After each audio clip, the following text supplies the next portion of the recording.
is the one which involves those who generally scoff at Christianity and find the concept of applying biblical principles to modern day life laughable, if not downright offensive, trotting out the notion that the government robbing Peter to pay Paul is somehow biblically supported. I'm sorry, but no. You don't get to deny Christ 90% of the time and then bust him out like a pop-up tent revival when you think it's convenient to bolster your virtue-signaling vote grab. It's hypocritical for believers to do it, and it's utter hogwash when belief antagonists do. Susie Moore is Deputy Managing Editor for RedState.com. For more to the point and everything Susie Moore, log on to RedState.com. Follow Susie on Twitter at SmoozyQ and keep listening to 1019 and 94.1 News Talk STL. If you find yourself feeling out of place in the world, it's comforting to know conservative values haven't been abandoned everywhere. And I'm not going to turn my dialogue to you guys. I really like this channel. This is News Talk STL. Welcome home.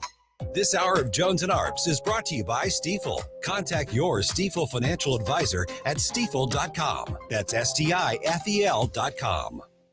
Tim Jones and Chris Arps in the afternoon. The 9 most terrifying words in the English language are, I'm from the government and I'm here to help. The more you remove voting from Election Day, the more opportunity you're offering for people to commit fraud. Are you not entertained?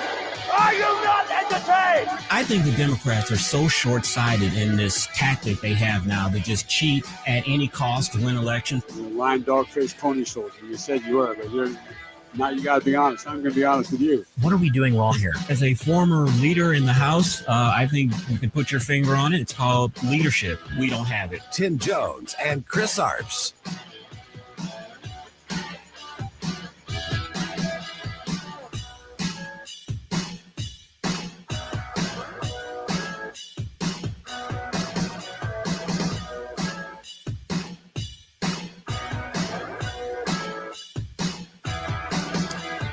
From one show to another, welcome into the Tim Jones and Chris Arps Show here on a Friday of a Labor Day weekend, 3:31 in the PM, 1019, 94.1 News Talk STL. I'm Tim Jones. We got Katie Fitzpatrick here and Chris Arps, of course, as well. Fantastic. I'm doing well. How's everyone doing? Chris is excited. I sound like, you know what I sound like? I'm fantastic. You know, I sounded like there, and I'm not. And I'm not trying to make fun of someone who, you know, suffered a stroke and all that. But did you guys see the footage of Fetterman, the Pennsylvania Senate candidate, giving that speech? Rough. And he was missing words in between and losing his train of thought. I mean, he made Joe Biden look like someone giving closing arguments at a trial, Perry Mason. Did he, during that clip, did he just lose his train of thought? Or was he just totally... Remember, he suffered a stroke. And when you have stroke, you have trouble putting words together. You know what you want to say, but the words won't come out. So he's still suffering the effects from a stroke. And Katie, he didn't campaign this summer at all. He was just doing that funny stuff, talking about Snooki and Van Zandt, video kind of stuff. But he didn't campaign because he wasn't well. Yep. Mm-hmm. Dude looks like Uncle Fester too. I'm sorry. Looks just like him. Just right out of the Addams Family. Odd human being. He's a strange duck. You know who may have suffered a stroke? Whoever thought it was a good idea to put Joe Biden on that set last night with that look and have him yell and scream at the teleprompter with clenched fists. He looked like an angry, old, divisive. It was like that. Remember that movie with Clint Eastwood? Falling Down. Was it Falling Down? I think, where he's an old cranky curmudgeon old guy. Get off my lawn. Get off my lawn. Kind of a guy. That's what Joe Biden looked like last night. I mean, I guess they've thrown in the towel on the midterms because that was not a speech that was talking to anybody other than the far left-wing base. Well, there are so many things that you could point out that were bizarre or wrong about that speech. First of all, this speech was billed as an official presidential address. Usually you see these types of speeches at the Resolute desk in the Oval Office, or they're in the East Room, or they're in that hallway with the president, behind the president, with the chairs on the side. So they were billing that speech on that level. This was the most partisan speech I've ever seen in my life that was supposed to be a official presidential address. I don't know about you guys, but I felt like I was watching Joe Biden accepting his party's renomination for the 2024 presidential election. That was a campaign speech. That wasn't a let's bring people together. This is a really serious issue that we need to talk to the country about because our country is about to explode. That was a pure, raw campaign speech. And I have to applaud the mainstream media here, Tim and Katie. The 3 news channels didn't cover it, nor did PBS. Interesting. Well, I got to give you credit because you called it yesterday in your Chris's Corner as to what we would likely hear from that. And you were correct. It was not a speech for unity and kumbaya and camaraderie. And we've been through tough times. We need to bring the nation together. It was a purely partisan, angry, divisive speech. And who thought that set was a good look? Have you seen the memes? Yeah. That set was made for memes. Yes, I've seen and they've all been fitting. I've seen everything from Star Wars Sith Lord backgrounds to stuff out of 1984, the George Orwellian scene where he's at the where the main protagonist is at the podium and he's talking to all of the people out in the crowd. They all look the same, of course, and they've got the gray uniform. And I've seen ones where they've dressed Joe Biden up like Hitler and he's addressing the Reichstag. They all fit. And, a lot of times during presidential speeches like that, there's a lot of hidden symbolism that people don't realize. If you look at the president, when he has the flag behind him with the presidential seal, they will make sure, depending on the audience, if it's a more hostile speech, you'll see the part of the flag where the arrows that are in the eagle's talons will show. If they want to show a more peaceful side of the president, they'll show the olive branch in the eagle's talons hands. What did it say last night that here's an official presidential address? We don't see this at other ones that we've seen where there's 2 Marines that are standing behind the president as if they're guarding him, or as if, you either pay attention to me and here's the force. This is the symbolism of the force that I have behind me, that if you don't get in line, here's these 2 guys. It was creepy to me. It's almost, I said this earlier, to me, it's just the most hypocritical. And I keep using the word ironic because the entire speech was meant to say, like, we should push out divisiveness and we should push out hatred and we need to be these united people and la-di-da and kumbaya, all while saying that Trump Republicans and Donald Trump himself and MAGA are the worst people ever created. Hate them with all of your power, vote them out as much as you can, ignore them, make sure that they don't exist. It just was insane. And the thing about that speech that they don't realize or they don't care, look, 70 million people voted for 75 million people voted for Donald Trump in 2020. Not all of those people are ultra MAGA or MAGA or are in love with Donald Trump. A lot of those people voted for Donald Trump because they saw the Democrats as the worst alternative than voting for these people. A lot of these people are not Trump fans, but they are happy with the way the economy has improved. They like that America gained respect back in the world. They like that.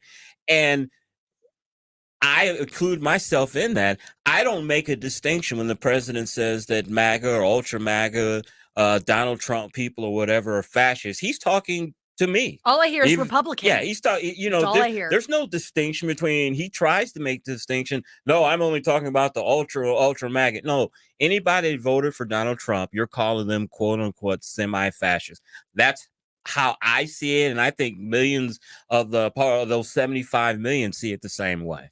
And they're idiots for using the MAGA phrase. They should have just stuck with the whole fascist thing, because MAGA, all we need to do is continue to remind them what it stands for. It stands for Make America Great Again. And that's all it means. It means nothing more than that. And boy, do we need to make America great now. And the thing that they lost last night, the thing that Joe Biden and DC Democrats lost last night was that fake edge that the media was always able to give them and say, well, at least Joe Biden's not Trump. And what they mean by that is, well, not that I'm not saying any of this is true, but what they were always able to say with plausible deniability up until last night was, well, Trump's got the bombastic personality and Trump's got the mean tweets and Trump's the angry one, blah, blah, blah. Well, what Joe Biden did last night was he tried to be like Trump, but he failed, and he looked like an angry, divisive hate. He looked much more angry, divisive, and hateful than Donald Trump ever has, because once again, when Donald Trump would attack people, he would always attack the politicians and the political leaders. Joe Biden attacked, as Chris just pointed out, every American who has ever voted Republican in their life. And I think a lot of independents were looking at that speech going, ooh, not a good look, man. Not what I want. I think you've kind of taken Biden to the place where Hillary Clinton was in 2016. He's now become, he's not good old Uncle Joe anymore, right? Mm-hmm. He is a pure politician with an angry, divisive edge that now people can say, wow, what a horrible personality that guy has. I had my most popular. What do you call it when you tweet on Getter? What do you call it? A Getterer? Or what do you call it? No, I Yeah, still what do you don't call know. that? I had A hoorah? a hoorah. Hurrah. I had my most popular Getter tweet quote Okay. yesterday, and it was my thoughts on here. And this is what I said. I said, when the president mentioned MAGA Republicans and former President Trump by name in his remarks, this official presidential address to the nation became nothing more than a nakedly partisan campaign speech. A man who showered with his young daughter is now lecturing us on morality and decency, unquote. Love it. I mean, and that's not something I'm coming up with. The diary. The diary was It's in authenticated the diary. last week that Joe was showering with his daughter, and that's what he mentioned last night in that speech. Republicans don't have morality and decency, and for him to say that after that revelation. But I had 82 likes There you and go. 43 shares There we go. on Getter. So, Nice. yeah, Well done. 11 comments. And you know how we know that the libs know that this was a bad move by Biden, Chris? Because the reaction with them trying to defend him, they've lost their freaking minds today. I got a story. Good. Even NPR Good. said that the president skirted the line with that speech last night. When you lose NPR Hold that as a thought. Democrat, Hold that thought. You talk about NPR when we come back. I've got one from CNN. Whoa. NPR and CNN on how horrible Joe Biden is when Chris, Katie, and I return on the Tim Jones and Chris Arps show. Great show ahead today. Michael Reynolds from Michael's Flooring on an update on the flooding. Zach Smith, Dr. Aaron Hedlund on today's jobs numbers, and more here at 1019 94.1 News Talk STL.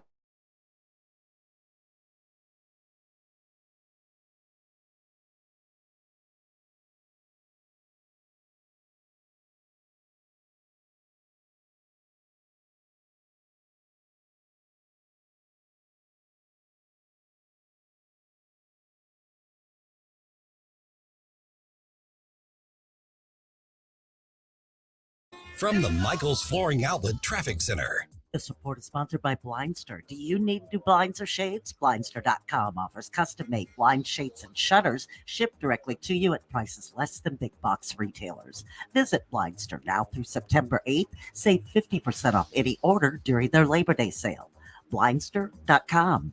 Westbound 255 at the end of the Coke Road on-ramp. Only the left lane getting by an accident involving a box truck and a semi. Long delays back to Route 3 Columbia, and eastbound 255 jams for a look. Heavy southbound 55 between Lafayette and Arsenal. Westbound 64 slow Kings Highway to Bellevue. Westbound 4064 backing up 364 to I-70. Westbound 70 on the brakes between Lake St. Louis and Route Z. Roadwork stacks up east of westbound 64 at Illinois 161, and an accident Illinois 177 east of 158. I'm Tori Lyons from the News Talk STL Traffic Center. From the News Talk STL Weather Center. I'm News 4 Chief Meteorologist Steve Templeton with your first alert forecast. A little pesky area of low pressure is a little stronger than anticipated. It's why we have higher rain chances and cooler temperatures going into the holiday weekend. So there is going to be a chance for a few light showers this evening, and then 50% chance for some scattered rain, maybe isolated thunder on Saturday. Low of 67 and a high of just 81. A lot of clouds and a good chance for a few showers at times is why it's a cooler day Saturday. Sunday, 83 for the high of 40% chance for a few showers. 30% chance on Monday, Labor Day, with a high of 84. That's the latest First Alert forecast. I'm News 4 Chief Meteorologist Steve Templeton. The candidates. We're going to win this campaign. The issues. Gas prices, Biden inflation. The election news, analysis, and opinion you won't get anywhere else. Decision 2022 happens. There's a backlash coming on News Talk STL.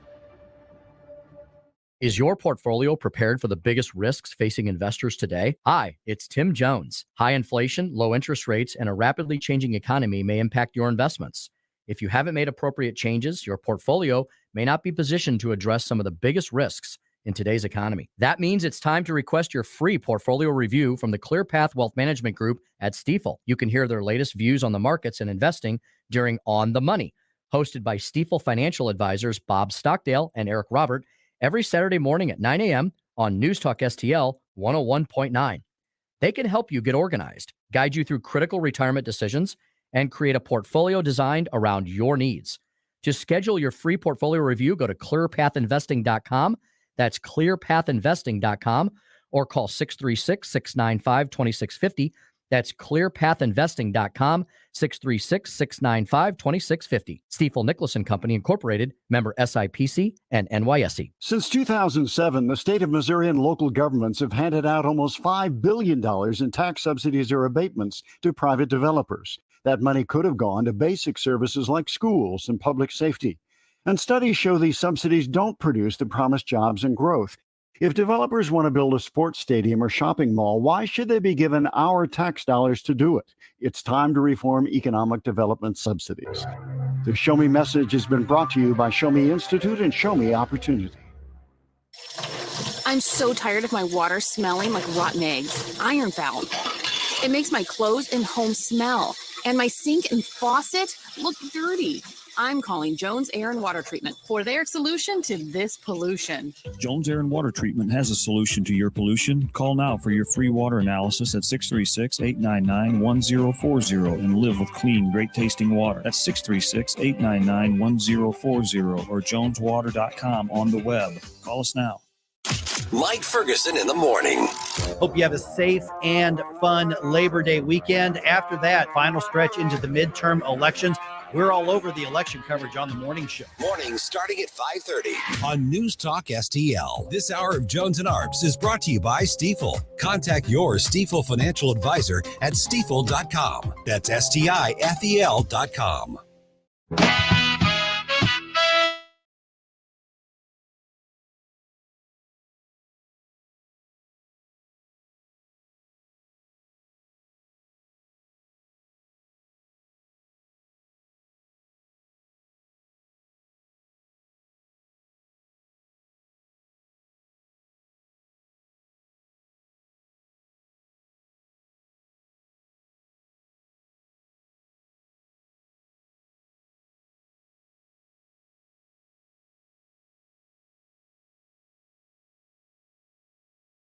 Not respect the Constitution.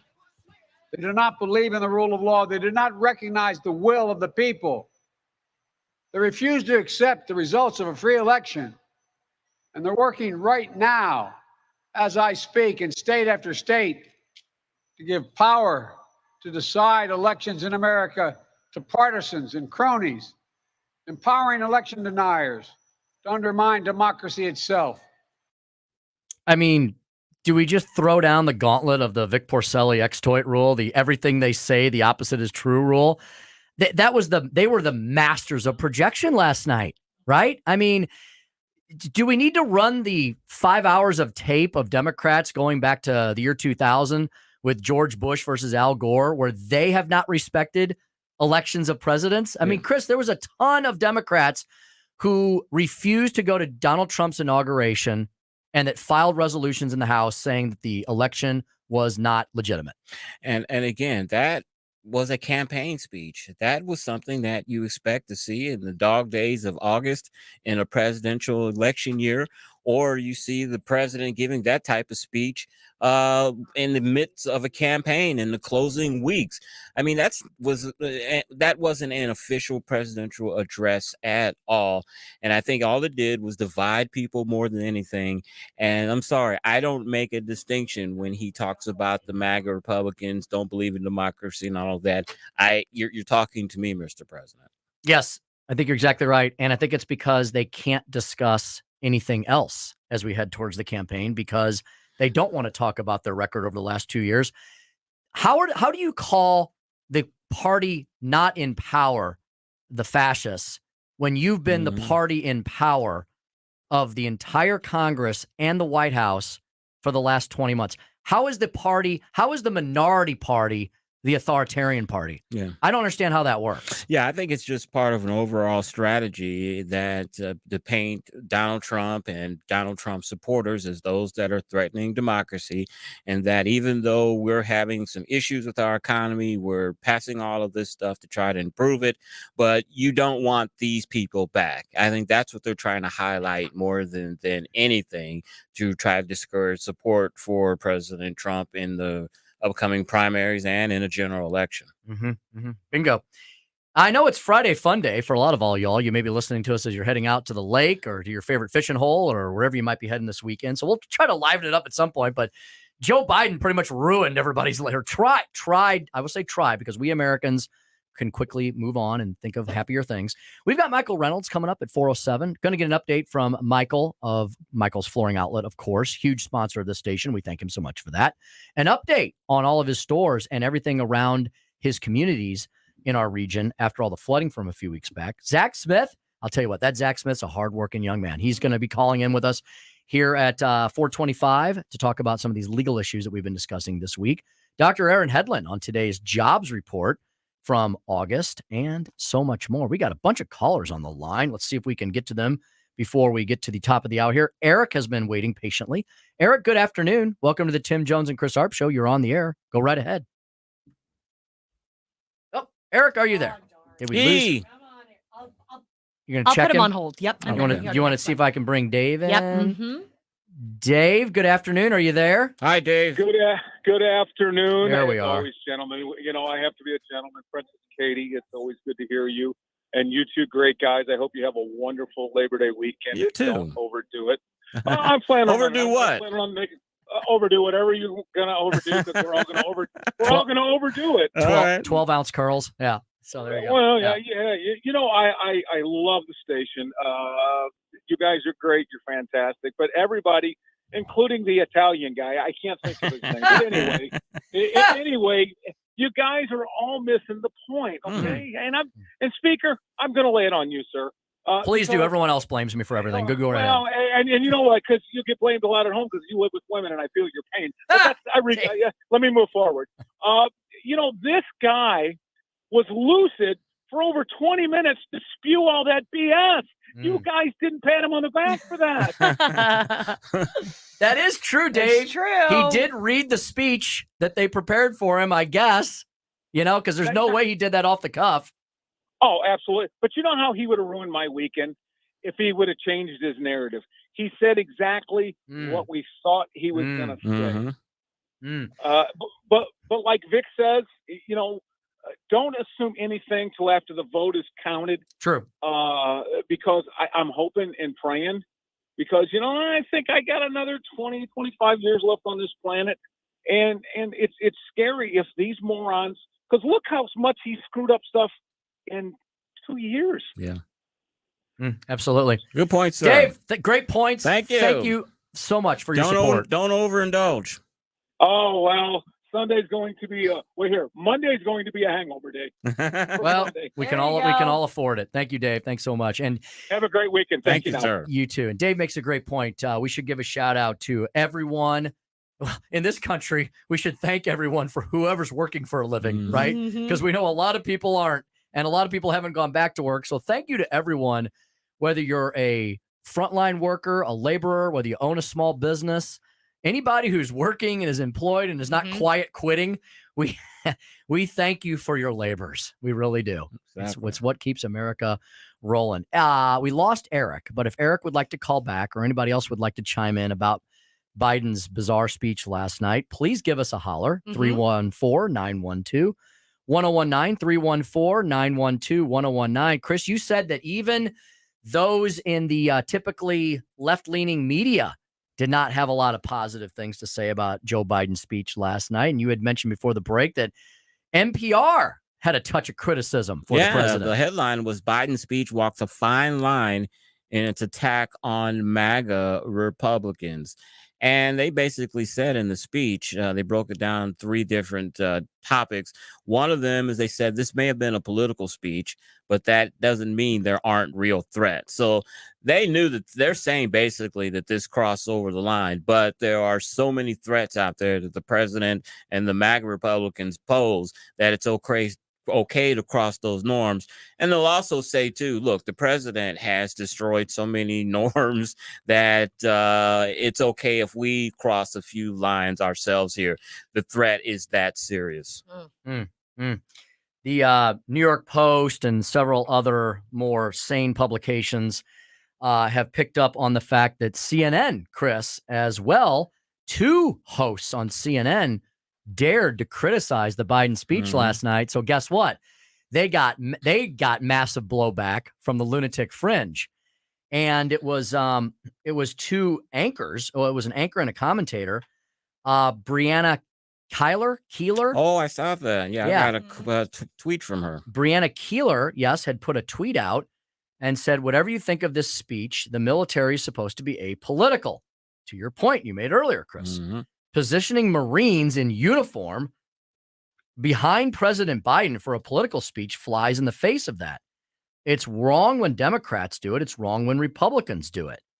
How nice of CNN to actually play it fair and down the middle for once, because it did look, with those 2 Marines, it did look very third worldish, didn't it? It looked very tin pot dictatorish. It did. That's what they do in places like that. And you just wonder, was that on purpose? You know, there's a lot of symbolism, as I said, that's involved in those types of situations. You know, I understand the patriotic background they were trying to create with the lights, red, white, and blue. But do you really want the president framed in the background being that eerie red like that? It just the optics just were not. And it goes to like what I've been saying this whole time. For some reason or another, after Biden's first year, I feel like his staff and his administration are constantly working against him. Like, even with this, even something simple like, okay, let's not do red lights. Let's do blue lights behind the president to symbolize unity or whatever the case may be. They're constantly setting him up for failure, I feel like. And I don't know if it's deliberate or unintentional, but someone should have said, this does not look good. I have an idea. Why don't you get one of those big giant flags that you see that the fire departments use on the 4th of July picnics that hangs between the ladders? Put that behind the president of the United States, hang that on the building, shine a bright light on it, and go.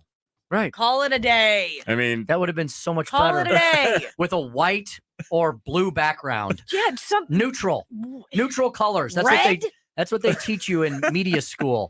Yeah, red is the color of blood and fire and anger. So there you have it. Nearly 3:58 in the Heartland. When we come back,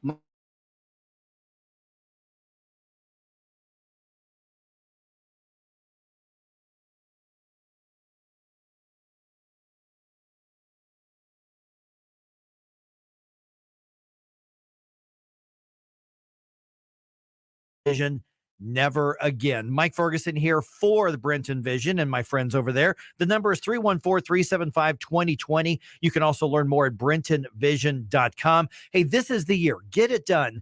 Stop going to the eye doctor every single year so they can sell you more glasses, sell you more contacts, and charge you for another exam.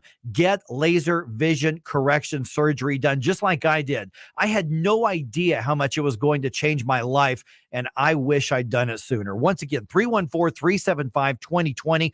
Go get your consultation. Find out what laser vision correction can do for you, and they've got all 7 types. This is not just a template. This is customized for your body. 314-375-2020. And be sure to tell them you heard about Brenton Vision from Mike Ferguson at News Talk STL. Tony Colombo here for the Farmers Co-op Old Town Country Store in historic Old Town St. Peters, where they have a huge selection of products and services for your home, including a full line of lawn and garden products, a full line of products for animal care, and I'm talking anything from the family pet to farm livestock. They'll fill any size propane tank for about half the price of a new one, and so much more. You can visit them in St. Peters on 2nd Street, right behind the QT at 70 in Mid-Rivers Mall Drive, and online at oldtowncountrystore.com. Donald Trump and the MAGA Republicans represent extremism. Called half the country fascists and extremists. We're in a battle for the soul of this nation. The soul of America is not the ruling class in Washington. What happens next? The Biden agenda, trying to buy votes. Happens right here. Republicans are going to win landslide. Everybody wants to do. We've got a story to tell. We're going to go out and tell it. 101.9 and 94.1 News Talk STL. KLGY HD3 Clayton, K270BW Belfast, KNVS Bowling Green. This is News Talk STL at 101.9, 94.1, and always streaming at newstalkstl.com. News this hour from townhall.com. I'm Greg Clugston in Washington. There's still no word from a judge on whether she will appoint a special master or outside legal expert to review records the FBI seized from Donald Trump's Florida estate. Meanwhile, correspondent Eric Tucker reports that the Justice Department has made public a more detailed inventory of what was retrieved and where at Mar-a-Lago. The FBI recovered documents from desk drawers as well as boxes and containers. And one of the things that the document really makes clear is the extent to which classified information, truly top secret information, was commingled among magazines, newspapers, clothing, and other personal items. UN weapons inspectors say they will have a full picture of the situation at Ukraine's biggest nuclear power plant in a few days. A team from the International Atomic Energy Agency will brief the UN Security Council on Tuesday. The plant is located in a Russian-held area of eastern Ukraine where fighting continues. NASA will try again tomorrow to launch its moon test rocket. Jeremy Parsons with the space agency says they've plugged the leaks and will work around the faulty sensor in hopes of finally getting the test flight off the ground. If the conditions with weather and the hardware align, we'll absolutely go. And we have the right team at kind of the right time. So in those statistics, right, those probabilities go way up if we get 2 attempts off before the end of this window. In Jackson, Mississippi, there's ongoing work to restore pressure at the city's water plant, but some in the city are still seeing little or no water flow from their taps. The economy gained 315,000 jobs in August. That's lower than July, but still a solid number. Wall Street stocks took a beating. The Dow off 338. The Nasdaq was down by 154. More on these stories at townhall.com. Hi, I'm Al Abaroa, founder of Knight Strategic Wealth. Inflation is a problem, markets are volatile, and the risk of running out of money in retirement is real. That's why I love annuities, and you should too. Your financial advisor doesn't want you to know that with our annuity strategy, when the stock market goes up, you earn a market-linked return that locks in every year, and when the stock market goes down, your annuity won't lose a dime. There are no unnecessary fees, and it works for your investments, money at a brokerage firm, or even money at a bank. It's simple, it's safe, and you should only invest if you learn the facts. And that's why savvy investors work with us. Want to learn more? Text FREE to 833-898-0500, and we'll send our retirement readiness kit directly to your phone right now. If you want to use safe, low-fee annuities to build a retirement portfolio that will go up with the market and never lose money, get our retirement readiness kit today and see how this strategy can help secure your future. Text FREE to 833-898-0500. Text FREE to 833-898-0500. From the Michaels Flooring Outlet Traffic Center. Support is sponsored by Blindster. Do you need new blinds or shades? Blindster.com offers custom-made blind shades and shutters shipped directly to you at prices less than big box retailers. Visit Blindster now through September 8th. Save 50% off any order during their Labor Day sale. Blindster.com. Westbound 255 at Coke Road, still just the left lane getting by an earlier accident. Watch for brake lights at Route 3 Columbia. Your bumper-to-bumper eastbound 255 between Lindbergh and Coke Road. Eastbound 270 at 170, that crash blocking the left lane, bringing traffic to a stop at Highway 370. The signals are down. Page at Dealman. There's an accident Clayton Road west of Price. Stop and go westbound 64 Kings Highway to Bellevue. Jams westbound 40, 64, 364 to I-70. Westbound 70 lines up Lake St. Louis to Route Z, and solid construction backups east and westbound 64 at Illinois 161. I'm Tori Lyons from the News Talk STL Traffic Center. From the News Talk STL Weather Center. I'm News 4 Chief Meteorologist Steve Templeton with your first alert forecast. A little pesky area of low pressure is a little stronger than anticipated. It's why we have higher rain chances and cooler temperatures going into the holiday weekend. So there is going to be a chance for a few light showers this evening and then 50% chance for some scattered rain, maybe isolated thunder on Saturday. Low of 67 and a high of just 81. A lot of clouds and a good chance for a few showers at times is why it's a cooler day Saturday.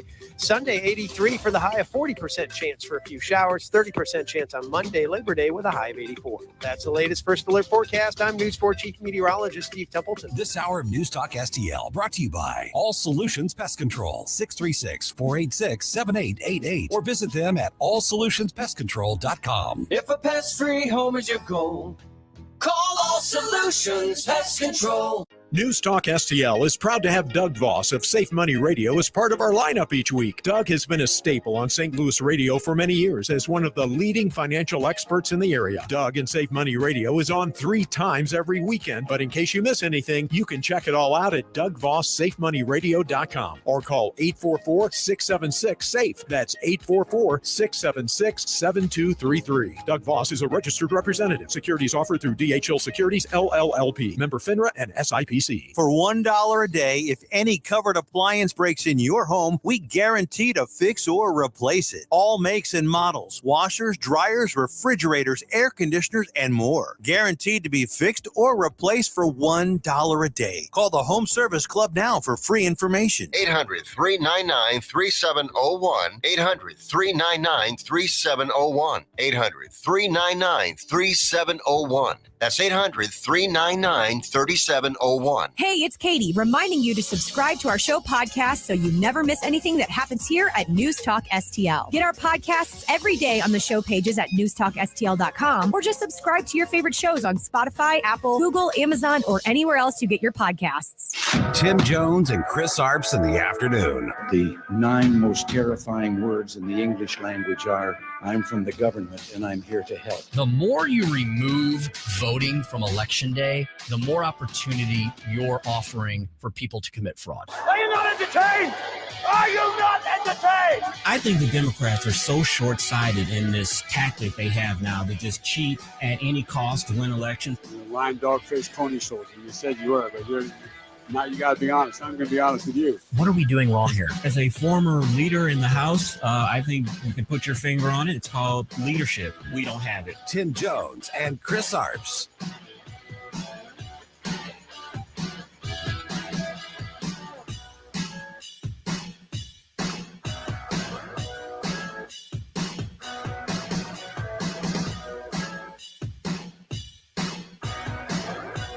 So what did Joe Biden say tonight? Half the country are fascists and extremists and a danger to democracy. We're a constitutional representative republic. We're not a democracy. I don't know why I keep saying that. But let's really break down what he's saying. If you're for lower regulations, lower taxes, smaller government, energy independence, freedom and liberty, and less control from central government, you're a fascist, you're an extremist, and you're a bad person. Because that's what MAGA is. Make America Great Again means the people are the ones who get to enjoy freedom and liberty, and government exists because we allow it to. Joe Biden's against that. Joe Biden is a throwback to World War II and people like Mussolini, Stalin, and Hitler. Facts. That's Joe Pags there, who was just previously on News Talk STL this afternoon on the Columbo and Katie Show. Welcome back to the Tim Jones and Chris Arps Show here at 101.9 94.1 News Talk STL. How can you not love Joe Pags' voice on the radio? That's what I was just about to say. It's like, can you just repeat that over and Such just a play good it again? voice. I would love to just have him on a self-hypnosis tape. Mhm. Imagine you're at the beach. He's so The sun is low. shining on your face. Such a baritone. It's so powerful. So you can listen to more Joe Pags every evening here on News Talk STL immediately following the Tim Jones and Chris Arps Show at 7 p.m. You should check him out as much as possible. You can start tonight. Let's get to one caller quickly, and then we'll bring in Michael Reynolds here. Bill had a quick comment for us. Bill, good afternoon. Welcome to the Tim Jones and Chris Arps Show. You're on the air. Hey, Tim. It's nice to talk to you again. I talked to you back when you had the other station. Chris, it's good to be on with you. I love you a lot, too, man. You guys got a good show. Thank you, sir. But Appreciate that. Thank you, Bill. I just think there was a dog whistle that a lot of people missed last night, with Joe standing there with his, Marines behind him, basically threatening and calling out anybody out there who voted for Trump or supported, like you said, Chris, anybody that voted for Trump, I felt like it was a insult and a call to them. But I think there was kind of a point where he was kind of whistling his street communists like Antifa and Black Lives Matter that, if you see a guy with a Trump flag in his yard or a Trump bumper sticker on his truck, you have free access now to do whatever you want to them. And guess what? You've got these Soros-appointed prosecutors right here in St. Louis like Kim Gardner, and you know what? They'll let them right out. And I see this as a threat. I think not only are they poking the bear, I think they're trying to get conservatives riled up enough to start, one little fire, and they'll try to say we burned the entire world down. I mean, look what happened on January 6th. I think this is a big setup, and I would be kind of skeptical, and anybody out there, hey, I got you. I was just as mad as you were last night listening to that, but we're better than them. We need to keep our cool, but be on alert. That's, I think he kind of sent the message last night, and, Well, I think that is. Go ahead. I'm sorry. I didn't want to cut you off. No, you're fine. I just wanted to put that out there to a lot of people that, they're talking about what an awful speech it was, which sure it was, but I think there's a little more to it than that, Thank you, Bill. Yeah. Point well made. Absolutely. Yeah. Chris, I agree with Bill. I hate to agree with Bill, not because I disagree with him, because I absolutely agree with him. Joe Biden did everything but call for civil unrest. Yeah, Bill made an excellent point and saw an angle that I didn't see, that this was a dog whistle in a sense to those elements that will use violence to try to get their means, achieve their means in politics. I can definitely see that. Once you start demonizing people and making them less than human or not your equal, then it's easy to perpetrate violence on them. And unfortunately, we have a lot of people in society that are a couple of quarts low, a few fries short of a Happy Meal, and they make dog whistle. Good point, Bill. I tweeted out something to that effect last night. Right after I heard the speech, I was so incensed. I said, Joe Biden has essentially incited political violence and made a call to arms for the lunatic left. And I love Bill's second point, which we also should highlight. Bill said, we are better than that. Those of us on the center-right side of the political spectrum, the sane ones these days, Bill said, we will not do that. And folks, do not take the bait on this.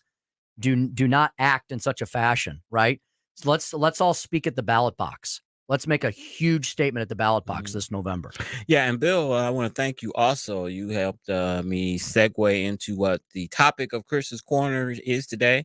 Tim and Katie, I'm going to give a PSA, a public service, a public safety alert for the city of St. Louis, especially for this weekend being a holiday weekend. I have learned some disturbing news from some very good sources within the police community that may have people a little disturbed. So that's going to be the topic on Chris's Corner. My PSA, public safety alert for all of our listeners, because we love you so much here at News Talk STL. Please stay tuned for that at 4:42. Go nowhere. You're going to want to catch that Chris's Corner today at 4:42. In the meantime, Let's bring in Michael Reynolds of Michael's Flooring Outlet, getting an update on the story that we presented to you a few weeks ago about the flooding that greatly affected Michael and so many other people in and around the communities of his stores. First of all, Michael, Chris, Katie, and I, and everybody here want to thank you so much once again for all your support of common sense, conservative, free local radio. Thank you so much for that. And secondly, and more importantly, though, Michael, how are you and everybody at Michael's Flooring Outlet doing? Hey, we are getting fired up Yeah. for flooring. All right. So if you hear this echo behind me, this is my empty building with somewhat brand new floors getting ready to get refloored, and everything's out, and we're all in a positive mode and just moving forward. That is so fantastic, Michael. We couldn't be happier. We couldn't be happier for you, Michael. From the last time we talked to you to now, we knew you'd be this way because you're such an optimistic guy. But I'll bet you it's been a real labor of love over the last few weeks, hasn't it? All right, let's get to the real truth. It's been some hard. Hey, it's been some hard work. All right, my people have been put through a lot of hell just to get the cleanup and to get to this point. We're looking at 6 weeks, and we're still not open.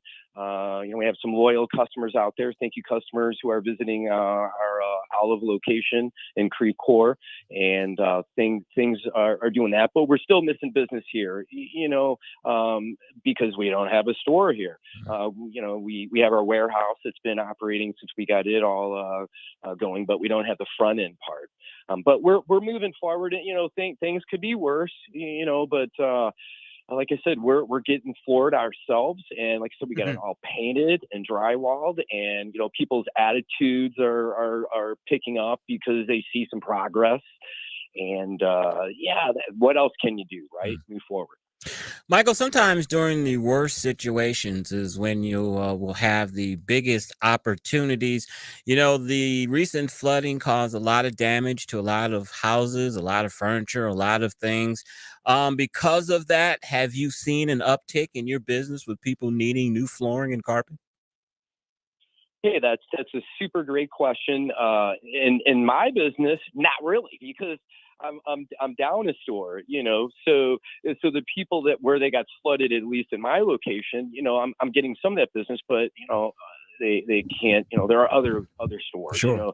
Not everybody's loyal. I'm sure there's an uptick, there's an uptick in everything. If the people have the money, what it is upticked is everybody's pocketbook. They don't have enough of it. There's some great help out there, but the bottom line is they just made people, at least in my vicinity where I think the flood could have been prevented, cost a lot of people a lot of money that they didn't have. And there's a lot of people that aren't recovering that good. You're very limited on the amount of money that you get. The help looks like it's one of a kind. To us consumers, we almost believe what everybody tells us, but nobody does the due diligence to find out, well, what did that really mean? And most help is very limited, especially on the business side. Everything's limited.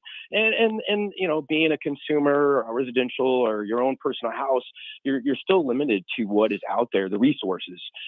But there are resources, so that's the positive side. But they're gonna make you go through a lot just to get there. But so in this situation, being a person that doesn't have insurance and able to weather the storm, there's nothing more for me to do except move forward. And I'm going to look at the positive side of it. I get some new floors myself. I got a new paint job. I got some new drywall. We all learned some great stuff. We learned bonding. We spent more time together in this situation than we normally would. So a lot of positive things. Yes, so positive. The negative always creates the positive, but in the interim, it still hurt a lot of people's pocketbooks, and myself included. Speaking to Michael Reynolds of Michael's Flooring Outlet, where you can get floored as well, michaelsflooringoutlet.com. Check them out at michaelsflooringoutlet.com. Michael, how about business in general? I speak to a lot of folks in the trade industries a lot. In fact, I have my favorite master carpenter at the Jones home this week doing a little remodeling in our living room area. And he tells me that things are better now, but they're weird as far as like getting the right supplies and the right materials and the right amounts. He's like, I'll go to one store and they're completely out of lumber. And then I go to another store and they've got lumber, but it's all kind of screwed up and warped a little bit. Then the third store finally has the right thing. So, Michael, how are your supply chains and your business going, and pricing and materials and all that kind of stuff?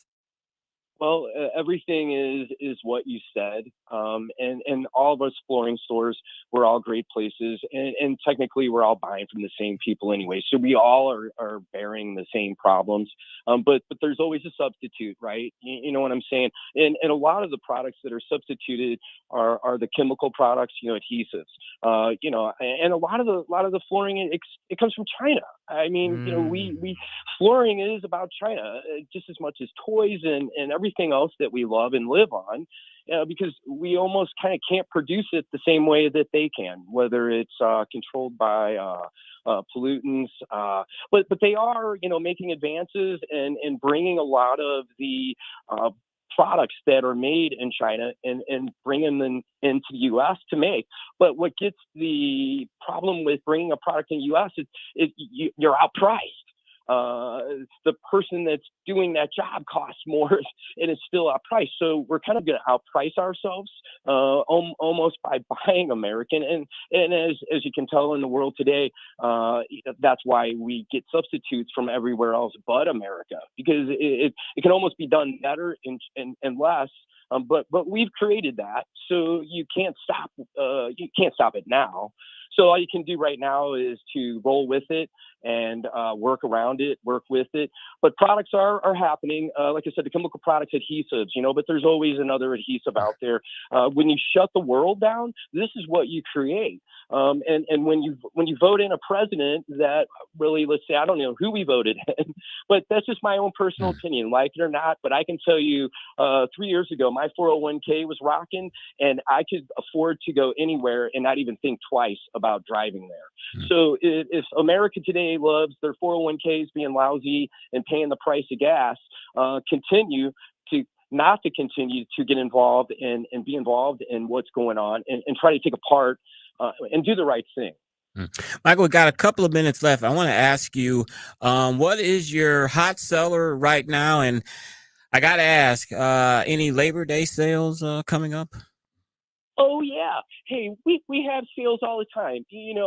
Walmart took it, everything's on sale. And to put that honesty, look, we always have fair pricing. All right. I don't run a lot of sales because the sale is really a procedure to saying I can be unfair to you and raise the price to lower it. So I've always practiced that, the consumer, they come in, they want a sale because that's what they were groomed to get. It's like, look, hey, everything's on sale. Let's pick something out. Let me give you a fair price. And so those things are always happening here at Michael's Flooring Outlet. You treat everybody gets a fair price.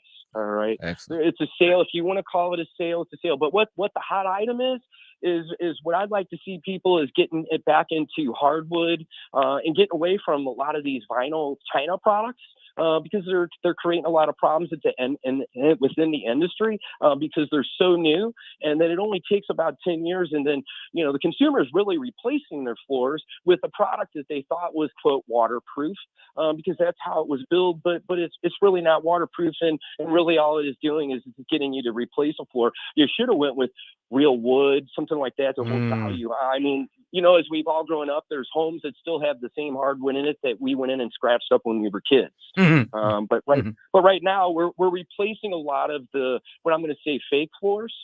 Get back to carpet. Start, if you want the USA to do good, start buying carpet.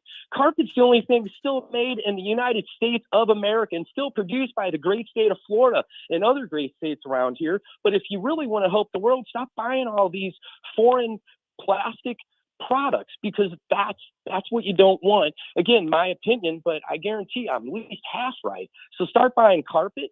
If you want to save America, buy carpet. Stop buying hard surface products and get back into the soft.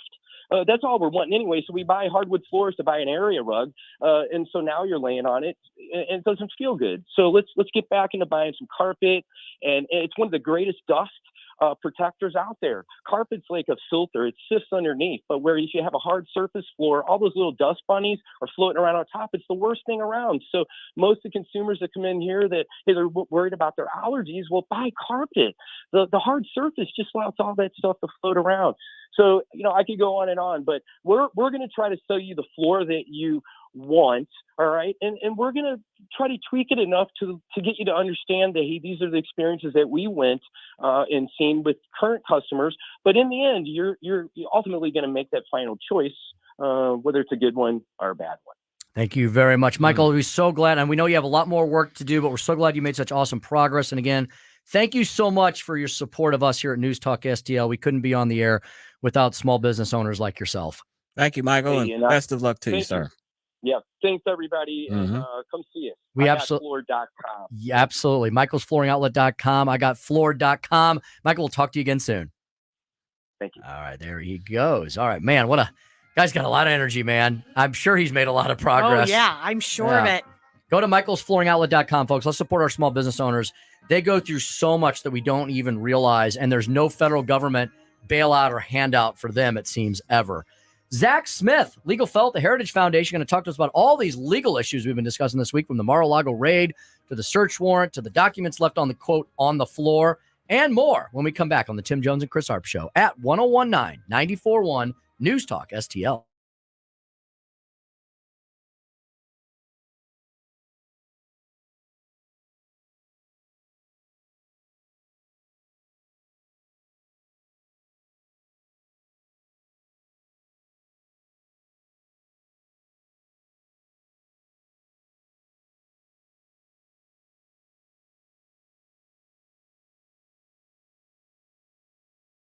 Forecast, a little pesky area of low pressure is a little stronger than anticipated. It's why we have higher rain chances and cooler temperatures going into the holiday weekend. So there is going to be a chance for a few light showers this evening, and then 50% chance for some scattered rain, maybe isolated thunder on Saturday. Low of 67 and a high of just 81. A lot of clouds and a good chance for a few showers at times is why it's a cooler day Saturday.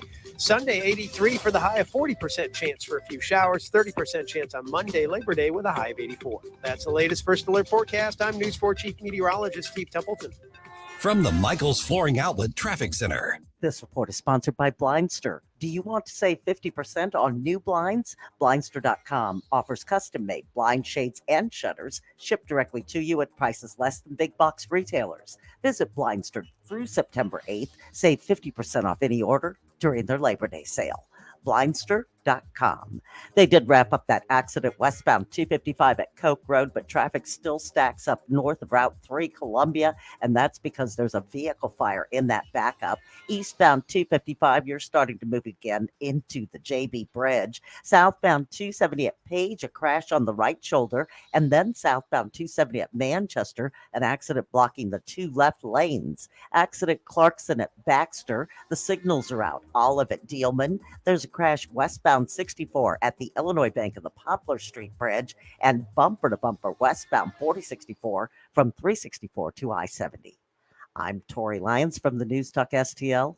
Hey, Columbo here for our family dentist, Dr. Matt Boscia at New Creation Dental Care, a one-stop solution for all your family's dental needs, including braces. Dr. Boscia uses the My Forever Smile Braces system, which straightens teeth many times in less than a year for half the price of traditional braces. Traditional braces or Invisalign can cost $6,000 or more, but Dr. Boscia only charges $29.98 for My Forever Smile, and incentives and insurance can lower the price even more. Plus, New Creation offers in-office financing.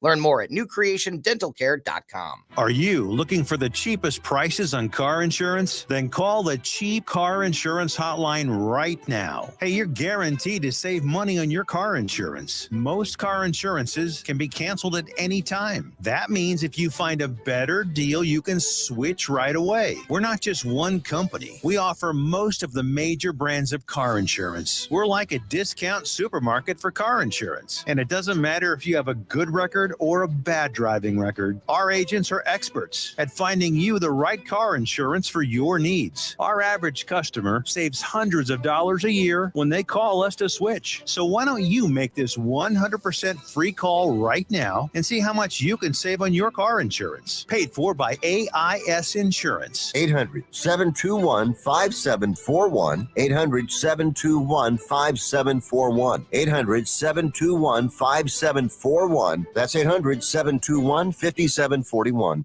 I'm Dr. TJ, owner of the Institute of Natural Health, co-owner of Optimal Nutraceuticals, and the host of Wellness 101. Wellness 101 is designed to cut through the nonsense and provide you common sense, science-based information regarding health and wellness. On the show, we discuss topics like thyroid health, gut health, hormone optimization, and many others. Our show airs Saturdays at 10 a.m. and 2 p.m. and Sundays at 11 a.m. and 3 p.m. right here on News Talk STL. For more information, visit us at inhstl.com. That's inhstl.com. Fox News commentary. California has vowed to end the sale of gas-powered vehicles by 2035, but there's one very big problem with that. I'm Tommy Lahren. Find out next. Hi, this is Lisa Booth. With so much instability and inflation in the world, I recommend protecting your retirement by diversifying with gold and silver. I recommend Bishop Gold Group. Bishop Gold Group sells physical gold and silver delivered to your door or put directly in your IRA. Call now and tell them Lisa Booth sent you. Dial pound 250 on your mobile phone and mention keyword Bishop Gold or visit bishopgoldgroup.com. You'll have the option to receive a one-time auto-dialed text message from Bishop Gold Group.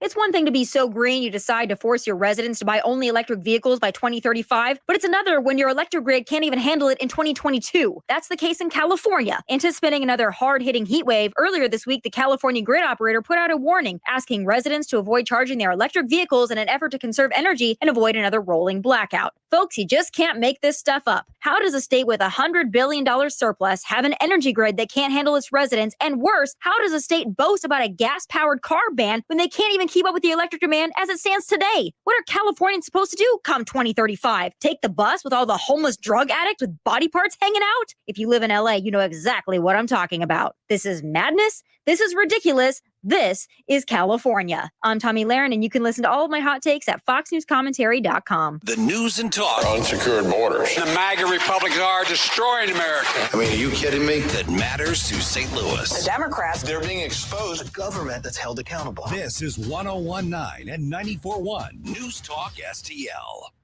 This hour of Jones and Arps is brought to you by Stifel. Contact your Stifel financial advisor at stifel.com. That's STIFEL.com.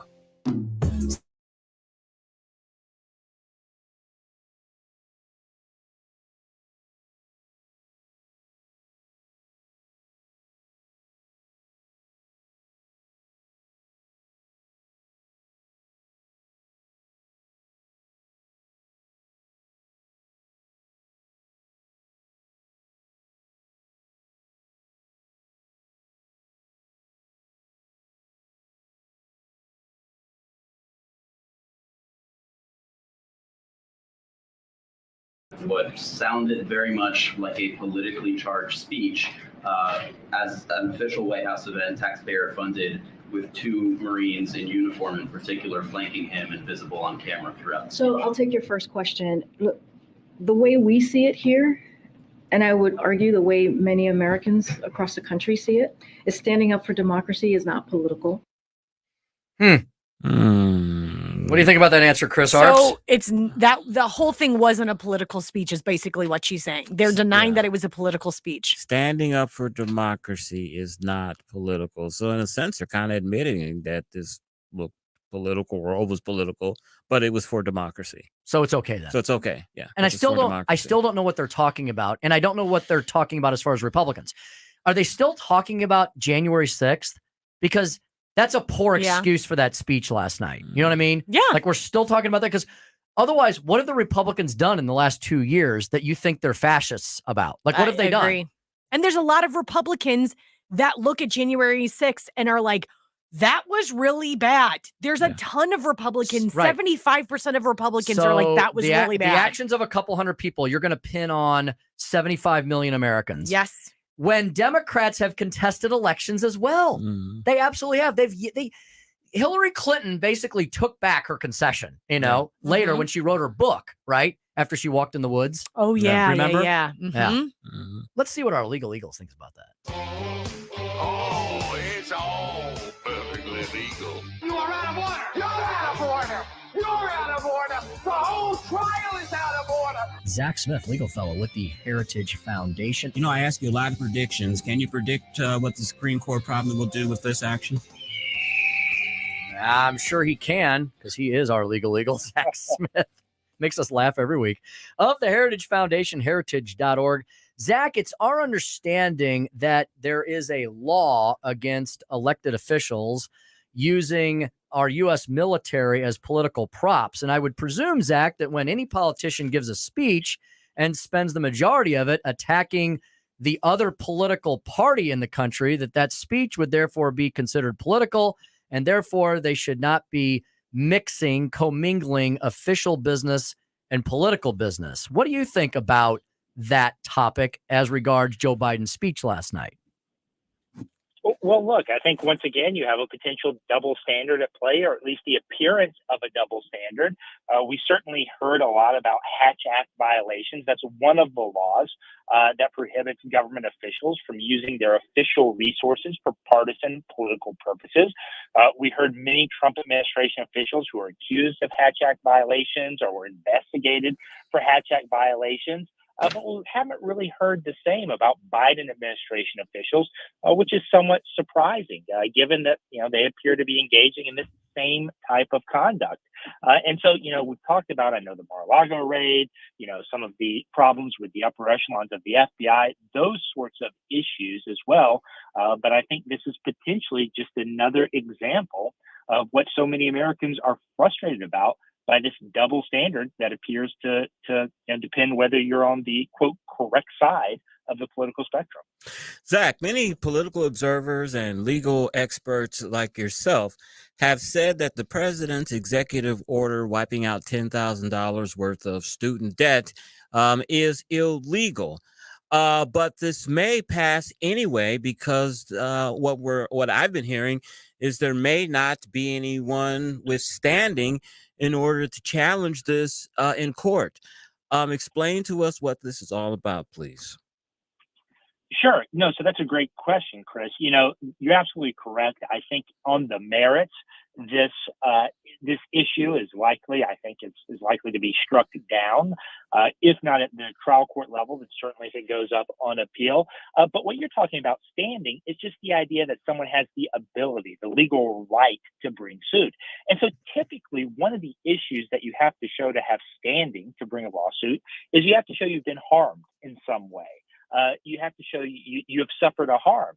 And so the folks who are getting their student loans forgiven, there's an argument that they will be unlikely to be able to suffer harm. And if you didn't get your student loans forgiven, or you don't have student loans, then you would also have that same type of argument that there was no harm, in fact, suffered, and so you wouldn't have standing.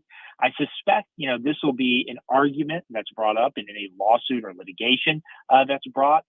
But look, recently, it would be ironic, I think, in some ways, if someone wasn't found to have standing based on recent Supreme Court precedent, because the Supreme Court has interpreted standing very loosely for the past decade or so. And that's come out mostly in environmental type cases where, those on the left have typically advocated for a very loose standing guideline or principle to apply.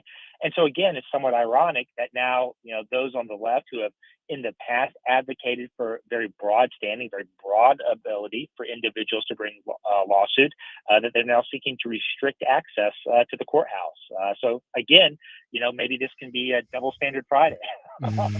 Yeah, truly indeed.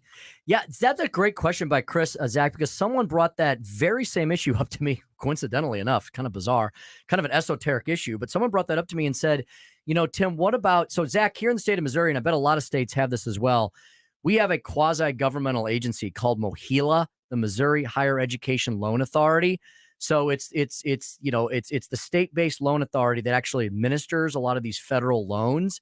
And apparently MOHELA has fought the federal government before, maybe not on issues exactly like this, but on other disputes between federal lending agencies and themselves. And they said, well, most likely MOHELA might have standing as a state agency because they've had all these agreements, right, with all of these lendees. And if the federal government is going to suddenly wipe out all these loans, I'll bet you MOHELA is not going to be made whole for their losses, right? They're suddenly going to lose all those payments they were making over a course of 15 or 30 years.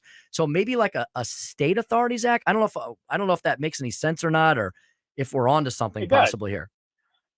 No, it does make sense, and I think that would what you're talking about, Tim, would potentially apply to any student loan servicer, whether they're a state entity or a private entity as well. But what I've been hearing, many of those loan servicing entities, especially the private entities, are very reluctant to bring a suit against the Department of Education or the Biden administration because they want to keep the business relationship going in the future. And so I suspect from a practical level, that maybe is what is inhibiting some of those student loan servicers from bringing a lawsuit. But look, I think we're still in the very early stages of this. I know there are many, many very smart lawyers who are looking at the standing issue that you mentioned, Chris, who are looking at potential plaintiffs like you were talking about, Tim. And so I suspect, again, we are in the early stages, and this will continue to play out in the courts in the coming weeks and months.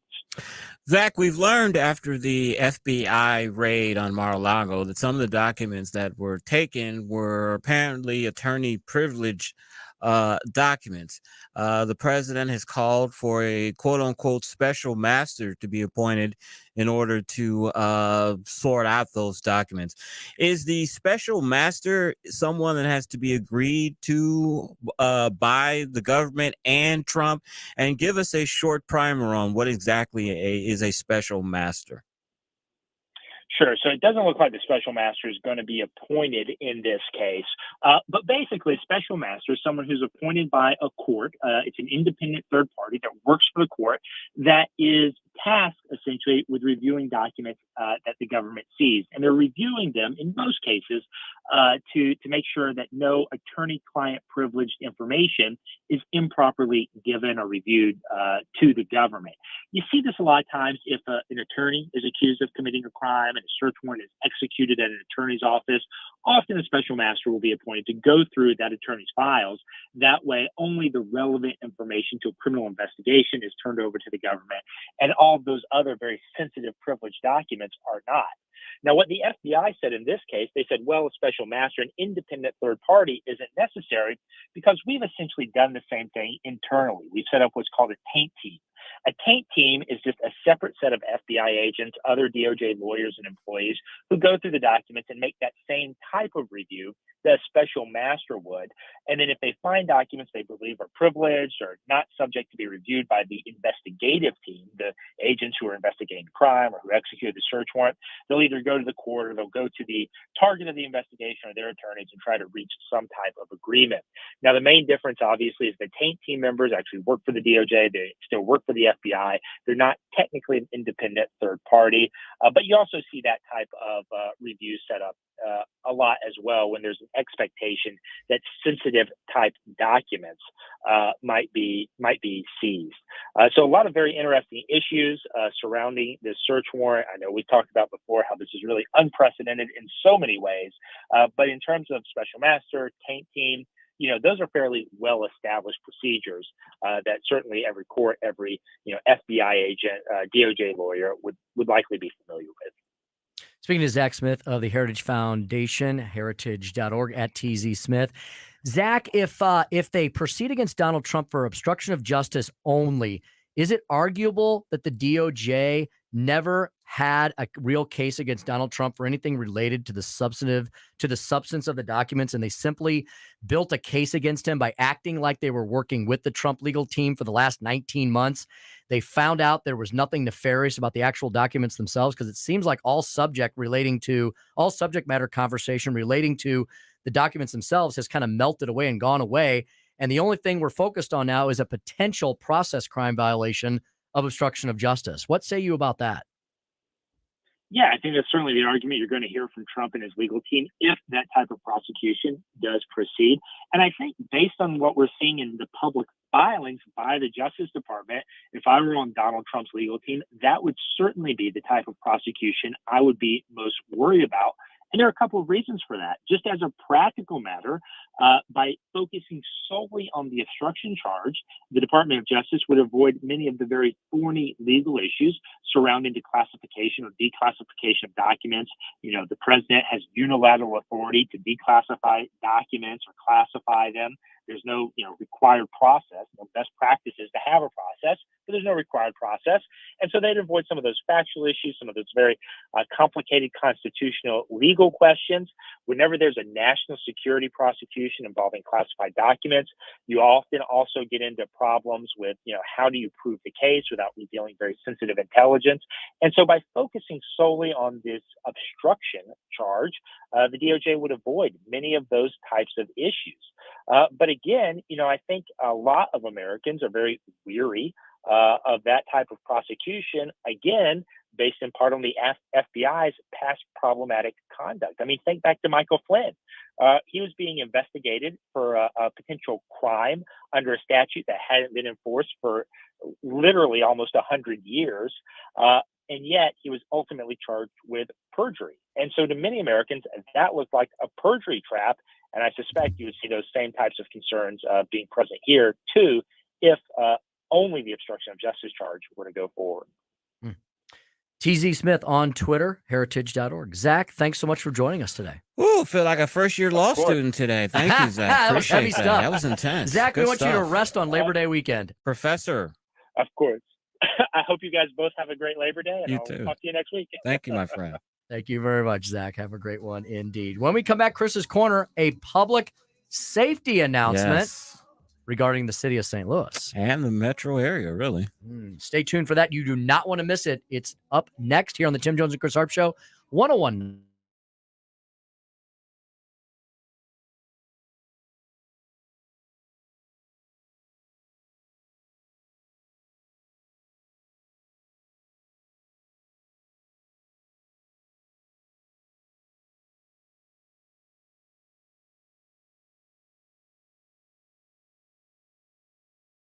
From the Michaels Flooring Outlet Traffic Center. This report is sponsored by Blindster. Do you want to save 50% on new blinds? Blindster.com offers custom-made blind shades and shutters shipped directly to you at prices less than big box retailers. Visit Blindster through September 8th. Save 50% off any order during their Labor Day sale. Blindster.com. They did wrap up that accident westbound 255 at Coke Road, but traffic still stacks up north of Route 3 Columbia, and that's because there's a vehicle fire in that backup. Eastbound 255, you're starting to move again into the JB Bridge. Southbound 270 at Page, a crash on the right shoulder, and then southbound 270 at Manchester, an accident blocking the two left lanes. Accident Clarkson at Baxter, the signals are out. Olive at Dealman. There's a crash westbound 64 at the Illinois Bank of the Poplar Street Bridge, and bumper to bumper westbound 4064 from 364 to I-70. I'm Tori Lyons from the News Talk STL Traffic Center. From the News Talk STL Weather Center.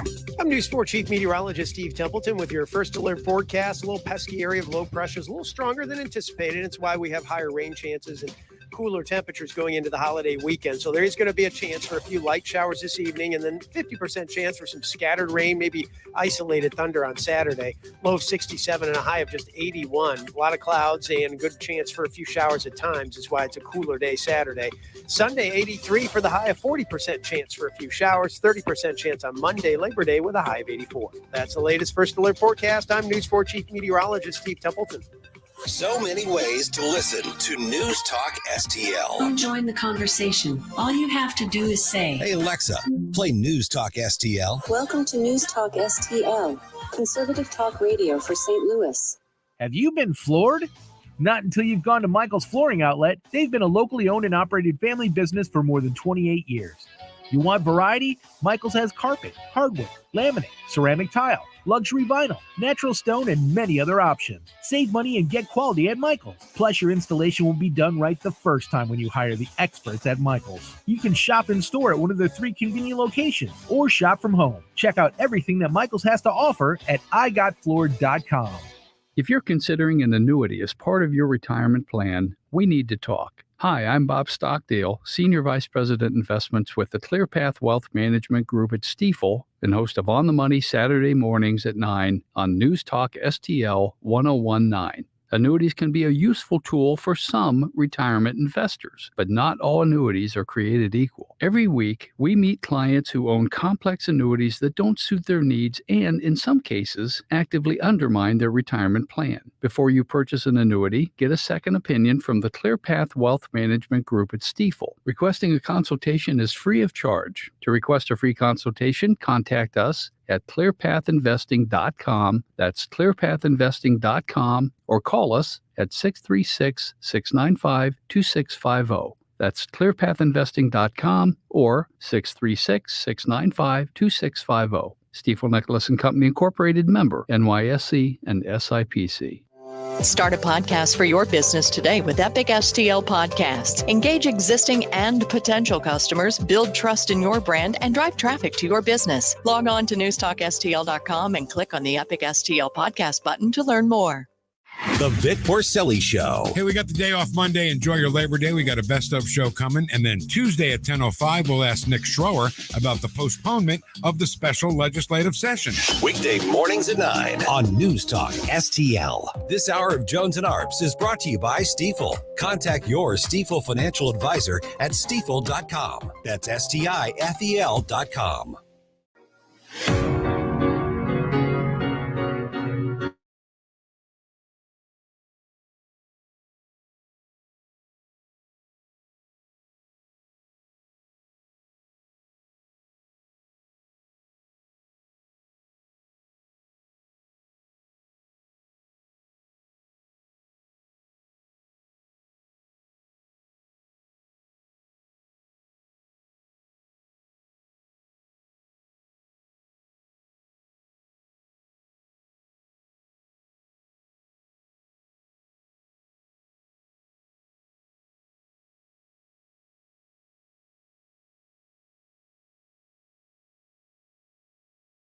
As an acceptable political tool in this country. It's not. It can never be an acceptable tool. So I want to say this plain and simple. There is no place for political violence in America, period. None, ever.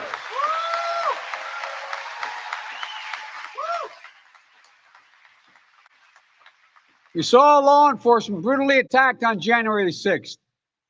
We've seen election officials, poll workers, many of them volunteers of both parties, subject to intimidation and death threats. And can you believe it? FBI agents. Well, as Katie would say, Chris, oh, the irony. Oh, the irony. I agree with the president. There should not be political violence. There should not be any violence at all in our society. And that is the topic, of Chris's Corner today. Chris.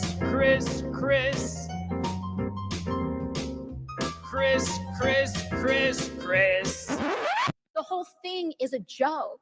Good God, we got to do something here, people. It's not personal.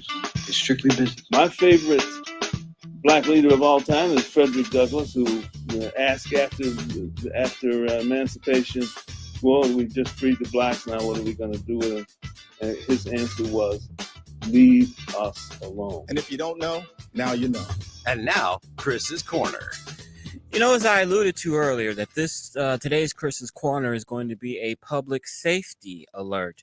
You know, I've done many Chris's Corners on public safety. We are downtown, and we've talked many times about how fearful we have been at night when the sun sets early and we're here in the parking lot alone. I've talked about going to Cardinals games. In fact, my wife and I and my cousin and her husband were going to a Cardinals baseball game tonight. We're here at Union Station. It would seem like it'd be no issue to just walk from here down to the stadium. I don't have to pay anything here, save a little money. But no, I will spend the extra $25 or $30, whatever it takes, to park as close to the stadium as possible, because I just don't feel that it is safe to walk those 6 or 7 blocks alone here in the city of St. Louis. Well, you know, we have really good sources here at News Talk STL and on the Tim Jones and Chris Arps show. And I received a disturbing alert that was sent out today, apparently by the police department. The headline was, Justice Center not taking new arrest until further notice. Please send department-wide. Quote, due to overcrowding, the Justice Center is not taking new arrests until further notice. Boy, that's not something that you want to hear on a holiday weekend, and that you're broadcasting to the criminals that, hey, the Justice Center, the jail is not taking any more criminals today. Just go out and run havoc. You know, I've got something more here that regarding this situation. This is a text message from someone that is in the know. I'll put it that way. It said, this is happening. They are letting everyone out. Corey helped close the workhouse down. Brentwood and other surrounding municipalities feel the effect. Our city folks are leaving our borders, robbing, doing whatever violent crimes in their neighborhoods. Didn't know if I wanted to post this one. Just sending what I get. Have a great weekend. So it looks like, you know, I have joked many times, those of us who were around in the 80s, and we remember the movie Escape from New York, where certain scenes of it were actually filmed here in St. Louis. And the premise of it is that it's the year 20-something around where we're at, and crime has just gone completely out of control. So Manhattan Island has become basically a jail, and that's where they house people, and they let them run amok and do whatever they want to do. And we're seeing in Philadelphia, St. Louis, all of our major cities, we're seeing Escape from New York, 1980s Snake Plissken, John Carpenter horror film type of things happening in our cities. This is really frightening here that our the Justice Center, which is the downtown jail here, is not going to be arresting criminals because it is overcrowded. And that came out during a 3-day weekend. So be careful out there. As I said, Chris's Corner Day is a public safety alert. Be careful out there because St. Louis City Jail is overcrowded and there's nowhere to house them. That has been a disturbing Chris's Corner for today, and be careful. Man. So they hung the sorry we're closed sign out, and they broadcast it to the planet. Yeah. Not wise. Yeah. And I don't think they've broadcasted this to the planet. I think what I read to you was something that was sent department wide. But that's letting them know that. That's even more terrifying that it wasn't a public now thing. we've just told everyone. Yeah, Yes. yeah, that's true. It's even more terrifying. Now, don't get me wrong. I know that internally you have to be aware of those things before public knowledge. Mm-hmm. But if you're saying this was just an internal email that was sent out amongst each other and it isn't open to the public It's even yet, worse. Yeah, that scares the bejesus out of You're me. right. You're right. Why would the public not? Why would we not need to know something like that? No, maybe we should have someone on from the public safety director or the police chief Sure. or the mayor on. That's a good idea. But we know that'll never happen. Whether we get a I'm not holding my breath for I'm not any of either. them to come on News Talk STO.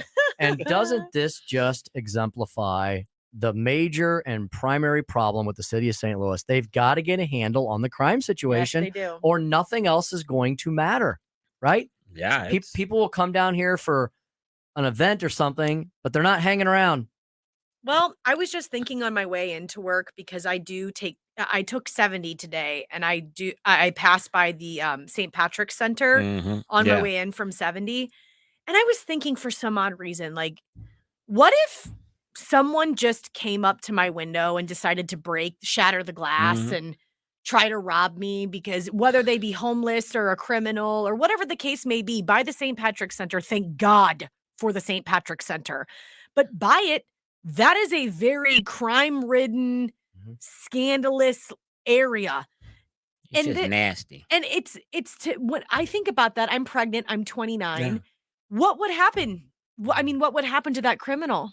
They would just go, they'd get a slap on the wrist and then out in the public we go again. I've had something at that corner there where I was stopped one time. Remember I told you, and I was running a little late, and some guy who was out of his mind was walking in between the cars, crying like his mother had passed. I've seen and him. I was like, I've seen him. That guy? Yes. I'm like, what's wrong, bro?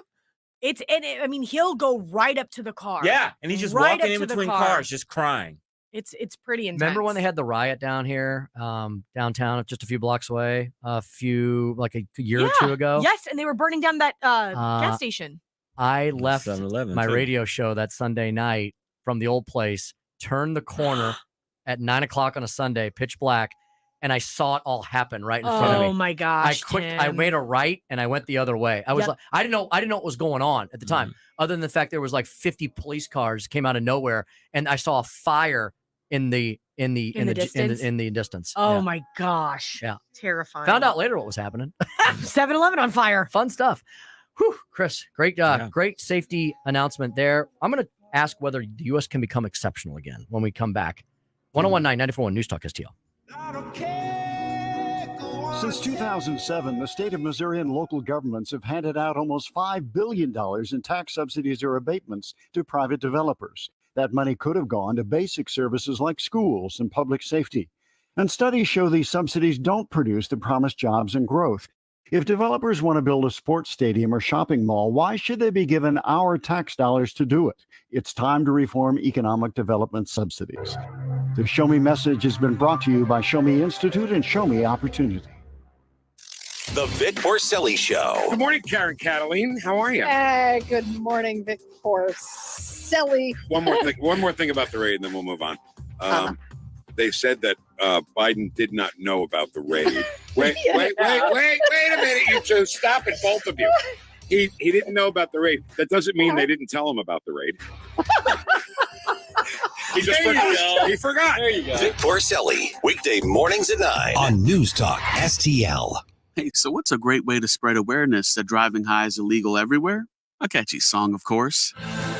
You can run, but you can't drive high. You can run, but you can't drive high. Friendly reminder, don't drive high. If you feel different, you drive different. Brought to you by NHTSA and the Ad Council. News, analysis, opinion. The affidavit. Release the redacted document to the public. We're not going to get real answers to a lot of this until the Republicans take the majority back. This is News Talk STL. Who told the Department of Justice what from the inside? A lot of questions that are unanswered at this point. We can afford to cancel a student debt. There's no such thing as loan cancellation. It's just a matter of who pays it. It's basically trying to buy votes. News Talk STL at 1019, 94.1 and newstalkstl.com. KLGY HD3 Clayton, K270BW Belfast, KNBS Bowling Green. This is News Talk STL at 1019, 94.1 and always streaming at newstalkstl.com. News this hour from townhall.com. I'm Greg Clugston in Washington. Fighting continues in eastern Ukraine near Europe's biggest nuclear power plant. UN weapons inspectors have arrived at the facility for a safety check. The head of the International Atomic Energy Agency expects to produce a report early next week. Here at home, tens of thousands of people in Jackson, Mississippi still have little or no running water days after the city's water treatment plant failed. The White House says the federal government is doing everything it can to help as residents line up for clean water to drink, cook, and bathe. The Biden-Harris administration, we're committed to helping the people of Mississippi cope with this current emergency, and we are going to continue to work with the state and local government officials to explore, I can tell you, all options. The latest COVID-19 booster shots will soon be available now that the CDC has endorsed the updated vaccine. Dr. Ajay Sethi with the University of Wisconsin-Madison says it's still not known exactly how much benefit people will get from one of those extra shots. Pfizer and Moderna are going to be doing human trials this fall as people in the public are getting shots in Arps in order to see whether or not data from a research study matches what we see in the real world setting as people get vaccinated. Meanwhile, President Biden is asking Congress to provide more than $47 billion in emergency dollars that would go toward the war in Ukraine, the response to the COVID-19 pandemic, the ongoing monkeypox outbreak, and help for recent natural disasters.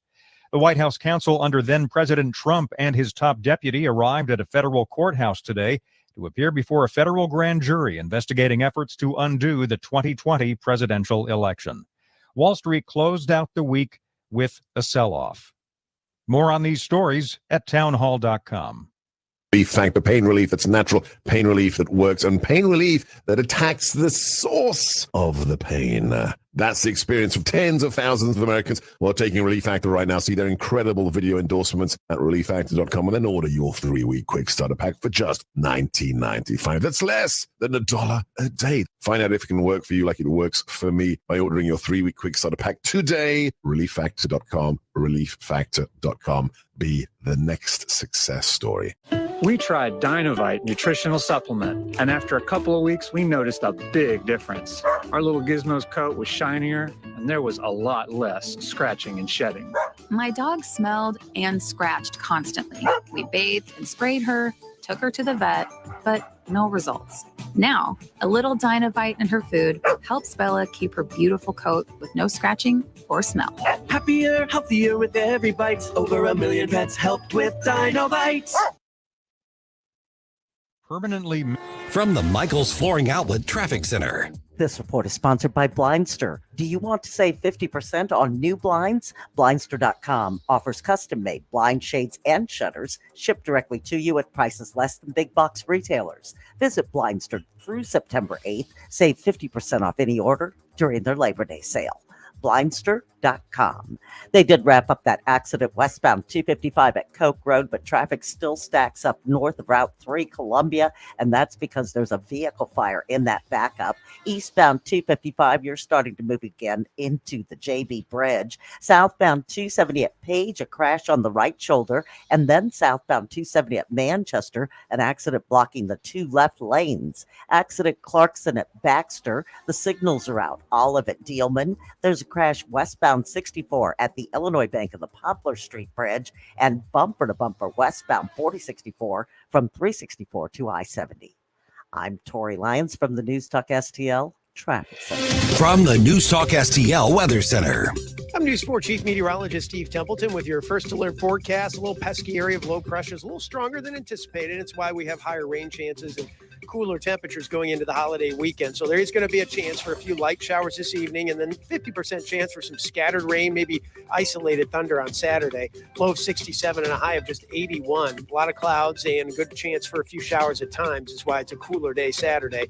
Sunday, 83 for the high of 40% chance for a few showers, 30% chance on Monday, Labor Day, with a high of 84. That's the latest first alert forecast. I'm News 4 Chief Meteorologist Steve Templeton. Never paint again. This is Darren, owner of Rhino Shield. Want to eliminate painting your home, business, or church? Call the experts at Rhino Shield. Rhino Shield is a revolutionary ceramic wall coating to regular paint and vinyl. Perfect for aluminum, steel, unpainted brick, block, stucco, EIFS, drive-it, cement board, and wood sidings. Rhino Shield eliminates wasting time and money painting year after year. Our ceramic coating deflects 90% of the sun's UV rays and 100% of the moisture. Our clients want affordable protection with the elimination of maintenance. Rhino Shield protects your biggest investment while maintaining your architectural features and gives you the curb appeal you deserve. Make your home great again by working with the Rhino Shield experts. A+ rated with the BBB. Call 877-25-RHINO, 877-25-RHINO, or 877-25rhino.com. See what we did there?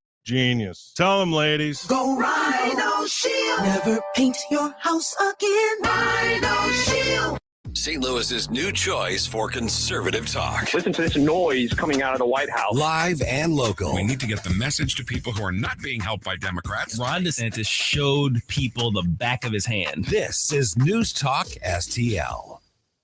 Tim Jones and Chris Arps in the afternoon. The 9 most terrifying words in the English language are, I'm from the government and I'm here to help. The more you remove voting from Election Day, the more opportunity you're offering for people to commit fraud. Are you not entertained? Are you not entertained? I think the Democrats are so short-sighted in this tactic they have now to just cheat at any cost to win elections. Lying dog-faced pony soldier. You said you were, but now you got to be honest. I'm going to be honest with you. What are we doing wrong here? As a former leader in the House, I think you can put your finger on it. It's called leadership. We don't have it. Tim Jones and Chris Arps.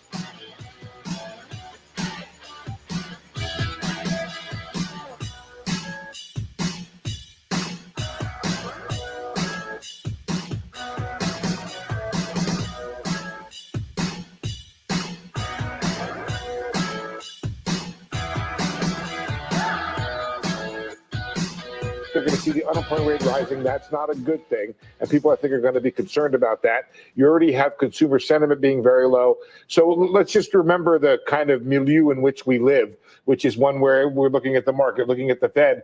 But the public's going to look at this. There's going to be some concern, I think, Becky, about these numbers. And it could be the beginning of a slackening or softening in the labor market that does bring the unemployment rate up and continue to go up.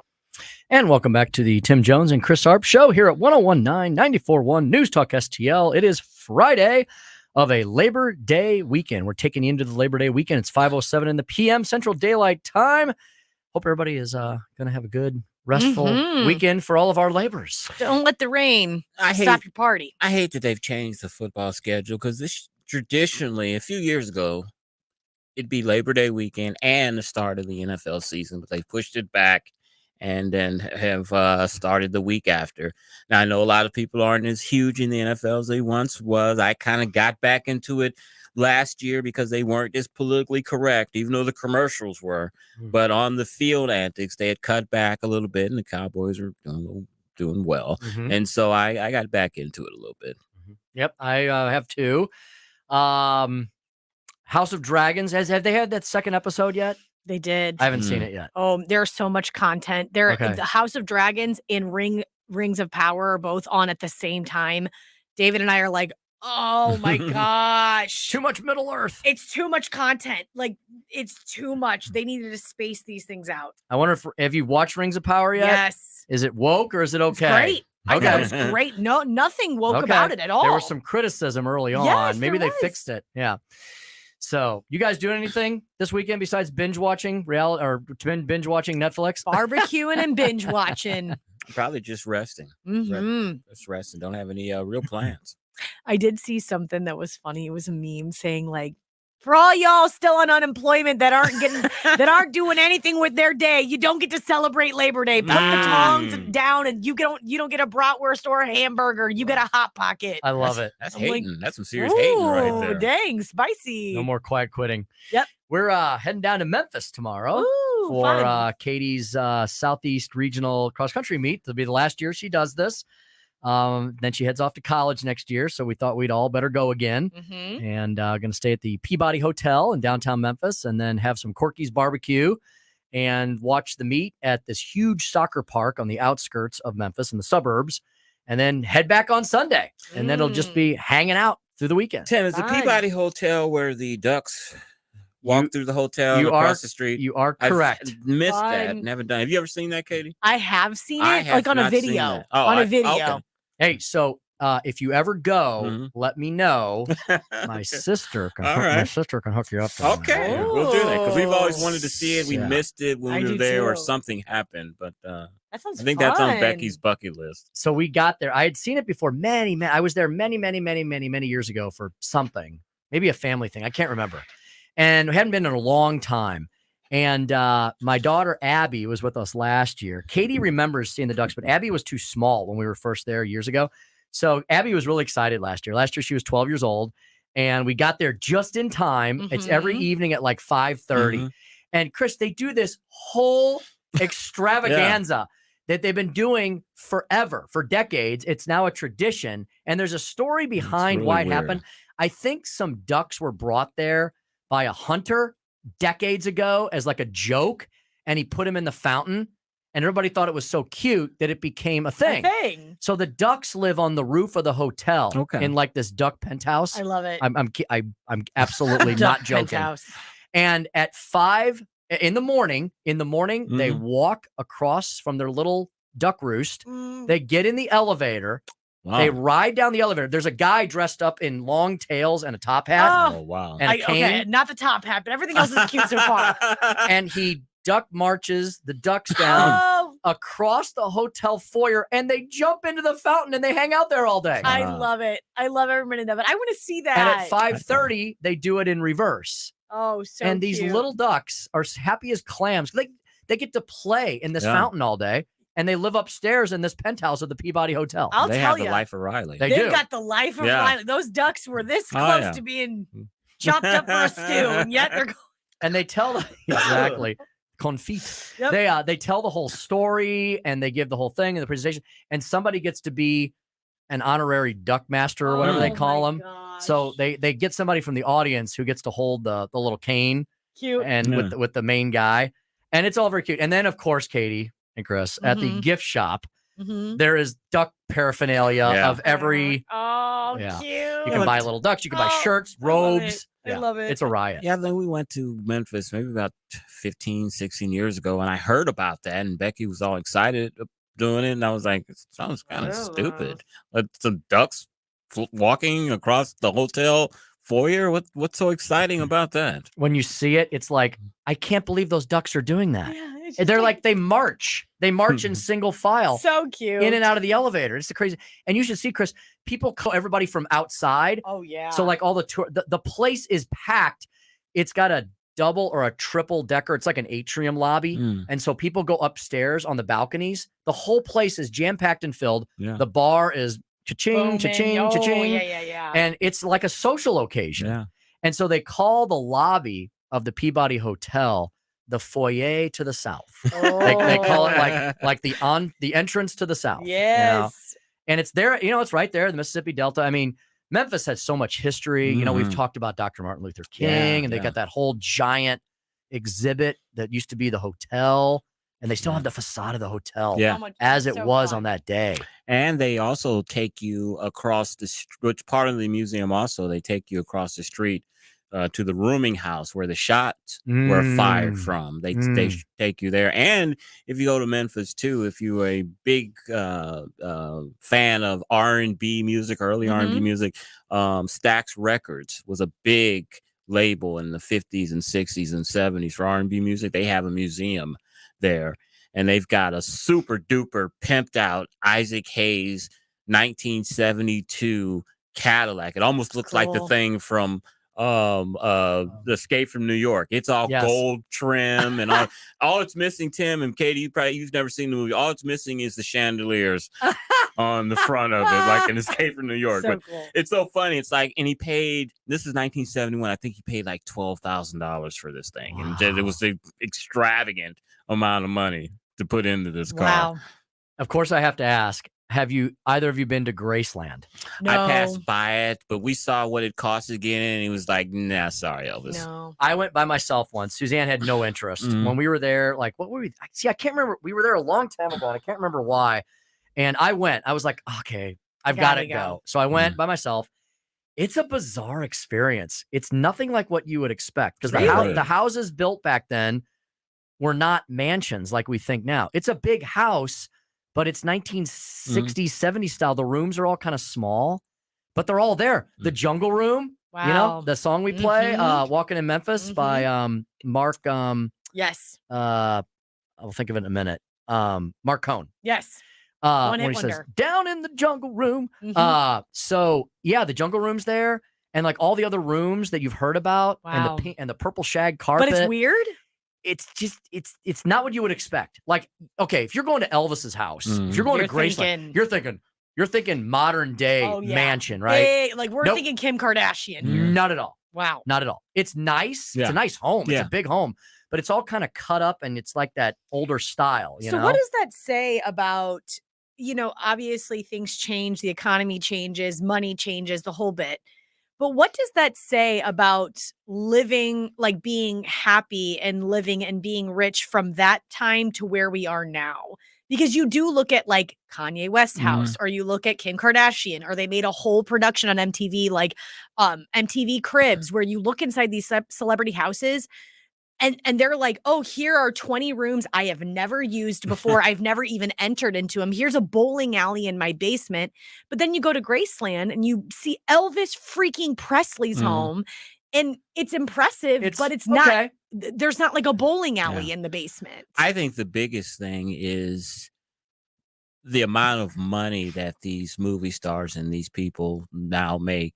I mean, Kanye West is a billionaire. Yeah. Yeah. From his stuff. A lot of Kardashians are billionaires from a lot of this stuff. And I just don't think it was the type of money back then. They made a lot of money, but it wasn't the type of money that these people are making now. I mean, these movie stars, I mean, Katie, you know this better than I do. You follow this stuff. I mean, some of these top stars are getting $100 million for a picture. Yep.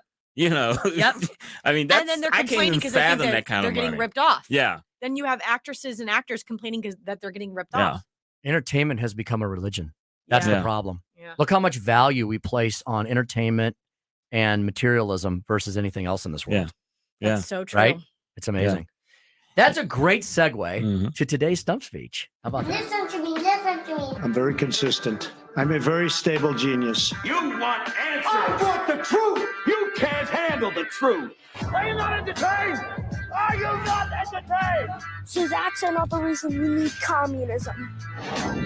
It's time for the Speaker's Stump Speech, sponsored by Hanson's Tree Service at hansonstree.com. So, nothing against those folks who have become millionaires and billionaires in the entertainment industry. Look, they employ a lot of people. They give a lot of people jobs. That money does. I do believe in something that the left nefariously calls trickle-down economics. It's called the free market. It's called capitalism. That's great. But is that what really has made America exceptional? And I would argue, no, there's more to it than that. In fact, a good friend of mine handed me this morning. I go to, as I mentioned before, I go to coffee with the old guys sometimes on Mondays and Fridays. And my buddy Mark handed me an opinion piece from the Wall Street Journal from the other day that has the title, "Can the U.S. become exceptional again?" Not just great again, but exceptional again. Of course, the question premises the point that we were exceptional once. Maybe we're not so exceptional right now, but can we become exceptional again? So I was taking a look at the article, and it turns out it's written by a guy who I've actually met before. His name is Professor Richard Vedder. He's an emeritus professor of economics at Ohio University, a senior fellow at the Independent Institute, and author of Restoring the Promise, Higher Education in America. I haven't run into him in a long time. We're not like friends or besties, but he's a guy that would often go to the ALEC conferences that I went to as a legislator and then sometimes in the private sector. And he was a frequent speaker at these, and I had the chance to speak with him from time to time. He's a brilliant guy. When you see him, he kind of looks like the Nutty Professor, but he's a brilliant guy, and he is quite erudite. So he has 5 points in here about how we've become unexceptional. And it's a rather lengthy article, but you can get through it in about 10 minutes. And I'd urge you to take a look at it. Can the U.S. become exceptional again? I want to read his 5 points about where we've become unexceptional. And then he has a point at the end where he pushes back against all of that and says, however, we can do this instead. So here's the reasons we've become unexceptional. And a lot of it's happened, folks, in the last couple of years. A sharply declining work ethic. Okay, that already existed. COVID put it on steroids. The government literally incentivized people to stay home, collect a check, and not work. That has translated into something we humorously refer to, which is a real thing called people, but they simply sit there and try to do as little as possible. That's not the American work ethic. So Richard's got a great point there. We absolutely have a sharply declining work ethic, and you cannot be an exceptional nation if that continues to occur. Number 2, a declining sense of fiscal responsibility. Well, look what just happened. Joe Biden said, those contracts that we sign for loans and things, poof, bang, they're gone. Wave my magic wand. Somebody else will pay for that. When ever did we decide to erase the law of contract here in the United States of America? And forget about the law of contract. What about just the moral responsibility? We as Americans, we are incredibly charitable people. We're also people who have developed over the last couple centuries an innate sense of right and wrong. Hey, we've had plenty of sins in our nation's history, plenty of them, from slavery on down. We've done horrendous things, and we need to atone for those. And I believe we have in many ways. We eventually have figured things out. We're now working on what I think is the next battle for everybody's equality, which is education reform, making sure that every kid, no matter what zip code they're in, has the access to a truly not only free, but adequate education. But what are we teaching our children and our kids when the president of the United States says you don't have to pay back loans that you've already agreed to pay back? Number 3, a growing disrespect for laws, rules, and religious commandments. Chris and I have talked about that a lot. Chris has especially emphasized the point that advocating for abortion on demand up until and after the point of birth is just downright demonic and satanic and just flat out wrong. Defund the police. Look at the crime-ridden cities that we have, largely run by one political party, that are an epic disaster. New York, Chicago, Detroit. These were once the places that you wanted to live, that you wanted to be, that you wanted to go to. St. Louis was one of them. Not that long ago, they were making movies about St. Louis, the gateway to the West. Meet me in St. Louis, the forward thinking. What happened over the last few generations? Number 4, a decline in respect for free markets and a rising collectivism that erodes investment and entrepreneurship. This has to do with one of the earlier points. We want the government to just take care of everything. I don't want to work for my health insurance. I just want to get it from the government. I don't want to work for my education. I want the government to pay my loans. I don't want to go to work. I just want to sit on the couch and eat bonbons and watch Judge Judy. Although I'm not sure if she's on anymore.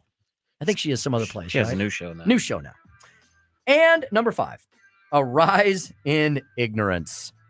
We are at the point in our society where we should be the most brilliant people ever. We have access and carry around freaking supercomputers in our pockets.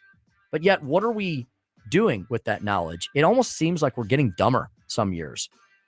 How about accept the fact that there is an objective truth and we should all be striving for it? We should not be erasing our history like many on the far left are trying to do. Again, we have monuments to things to remember them, some to make sure we keep doing, some to make sure that we never repeat mistakes.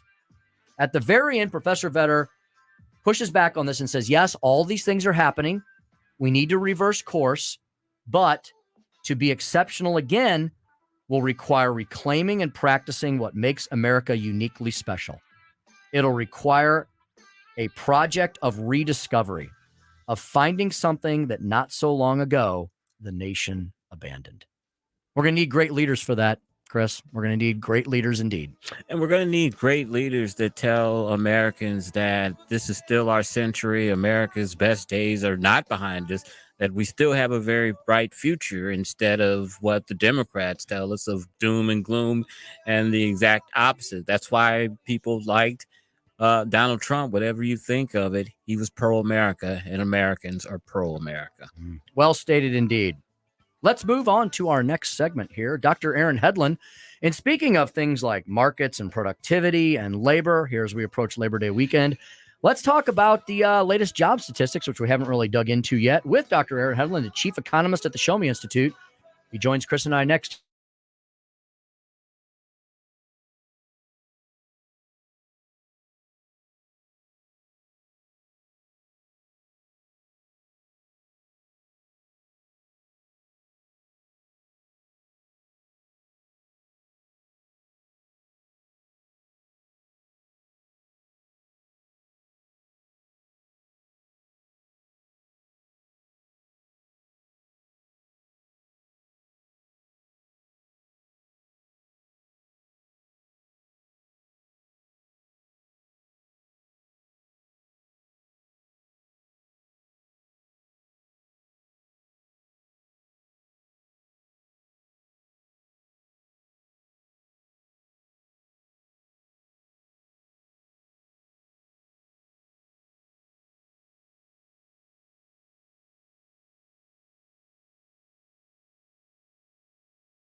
doesn't cooperate fully this weekend, I got a place for you to swing by until the showers pass, and that would be the Range St. Louis West. They're always open, rain or shine. You can practice at the range in the safety and security of the beautiful range downstairs with 20 lanes and 3 climate-controlled bays. A great place to train away from all the elements. And this is a nice, long 3-day weekend. You need to go visit my friends at the range. Why is that? Well, they got the best staff around. From John Henderson on down, it's a knowledgeable staff of former and current law enforcement, military.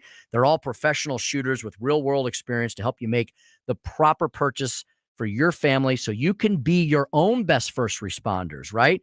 We love our men and women in law enforcement. I think that's one of the reasons why the range is right next door to the Baldwin Police Department, who frequently trains there, along with my good friends at the Eureka PD and so many of other fantastic police departments. But the police will tell you they can't be everywhere all the time, and you can't magically snap your fingers and have them appear. So make sure that your family is properly protected at all times, 24/7, with help from the good folks at the range. They'll help you make the purchases, and they'll help you use those valuable purchases properly with an excellent array, a huge menu of training classes. You want to know what all they got to offer? There's too many things for me to mention in this 1 minute live. Just go to therangestl.com and you'll see everything they've got coming up. You can check out the classes online. You can sign up there, or you can go to the store and get out more information as well. It's great training at a great value. It's the best membership value if you want a membership package around. Tons of accessories, tons of firearms, handguns, long guns, everything in between. Tons of knowledgeable staff. And that's the most important thing. Come in and shoot all day for one low price for only $20 or save even more with those membership packages I mentioned. It's therangestl.com, therangestl.com. Hi, this is David with House Sold Easy, and I buy houses cash. If you own a house and you want to sell it fast at a fair price, call me at 314-293-3000. I pay cash and close in as little as 3 days. I buy houses in any condition, any price range, and any location in St. Louis. I'm a private real estate investor who buys several houses a month, and I want to buy more. I buy inherited houses, divorce houses, behind in payment houses. I even buy my tenant won't pay me the rent houses. Do you own a house that is trashed and needs thousands of dollars in repairs? Great, because I love buying junk houses. I buy vacant houses, abandoned houses, condemned houses, and foreclosure houses. If you own a house and you want to sell it fast, call me at 314-293-3000. That's 314-293-3000. 314-293-3000. This hour of Jones and Arps is brought to you by Stifel. Contact your Stifel financial advisor at stifel.com. That's STIFEL.com.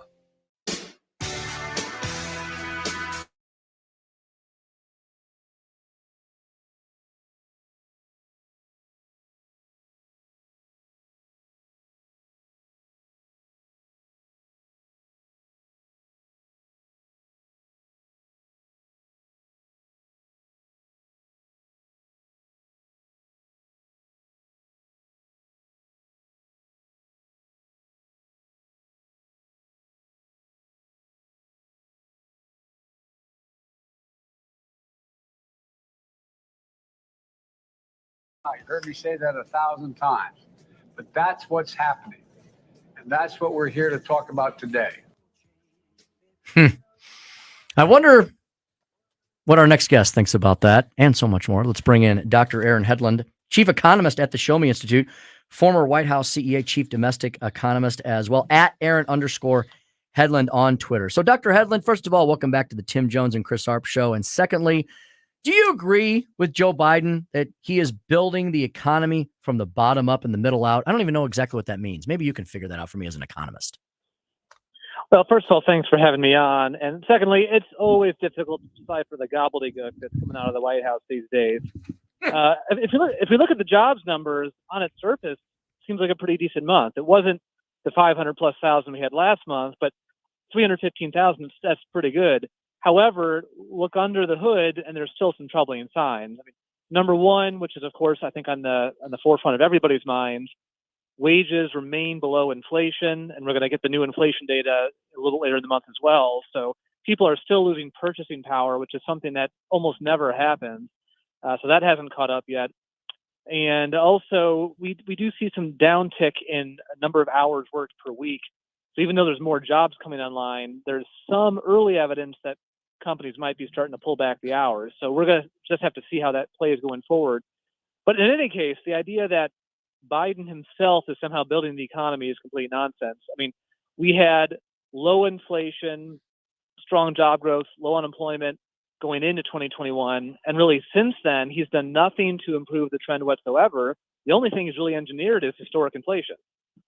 Dr. Hedlund, I read a interesting story last week that said that grocery store inflation was outpacing restaurant price inflation. Now, usually when prices go up, you cut back and you stop going to restaurants and you buy food from the grocery store to save money.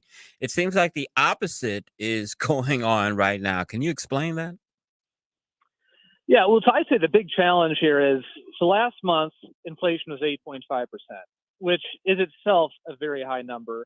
And the White House talking point last month was, oh, well, inflation was 0. It's coming down because it was 9.1 before that. The thing is, the reason inflation ticked down from super high to still pretty darn high was that gas prices came down a little bit. If you look at food prices are rising at the fastest pace since 1979. So this is really devastating families' wallets. Speaking to Dr. Aaron Hedlund of the Show Me Institute, showmeinstitute.org. Dr. Hedlund, the Biden administration's almost singular focus on unemployment, which, as we've discussed, it's a good number, but there's, as you pointed out, more to look at underneath the surface there. It's almost like you're doing a giant disservice to the country by never talking about the other problems with the economy, the systemic issues of supply chain issues, historic inflation, especially inflation, right, Dr. Hedlund? I mean, it doesn't matter how many jobs everybody has if they're taking a 30 or 40% pay cut because of the inflationary numbers we've been experiencing, does it?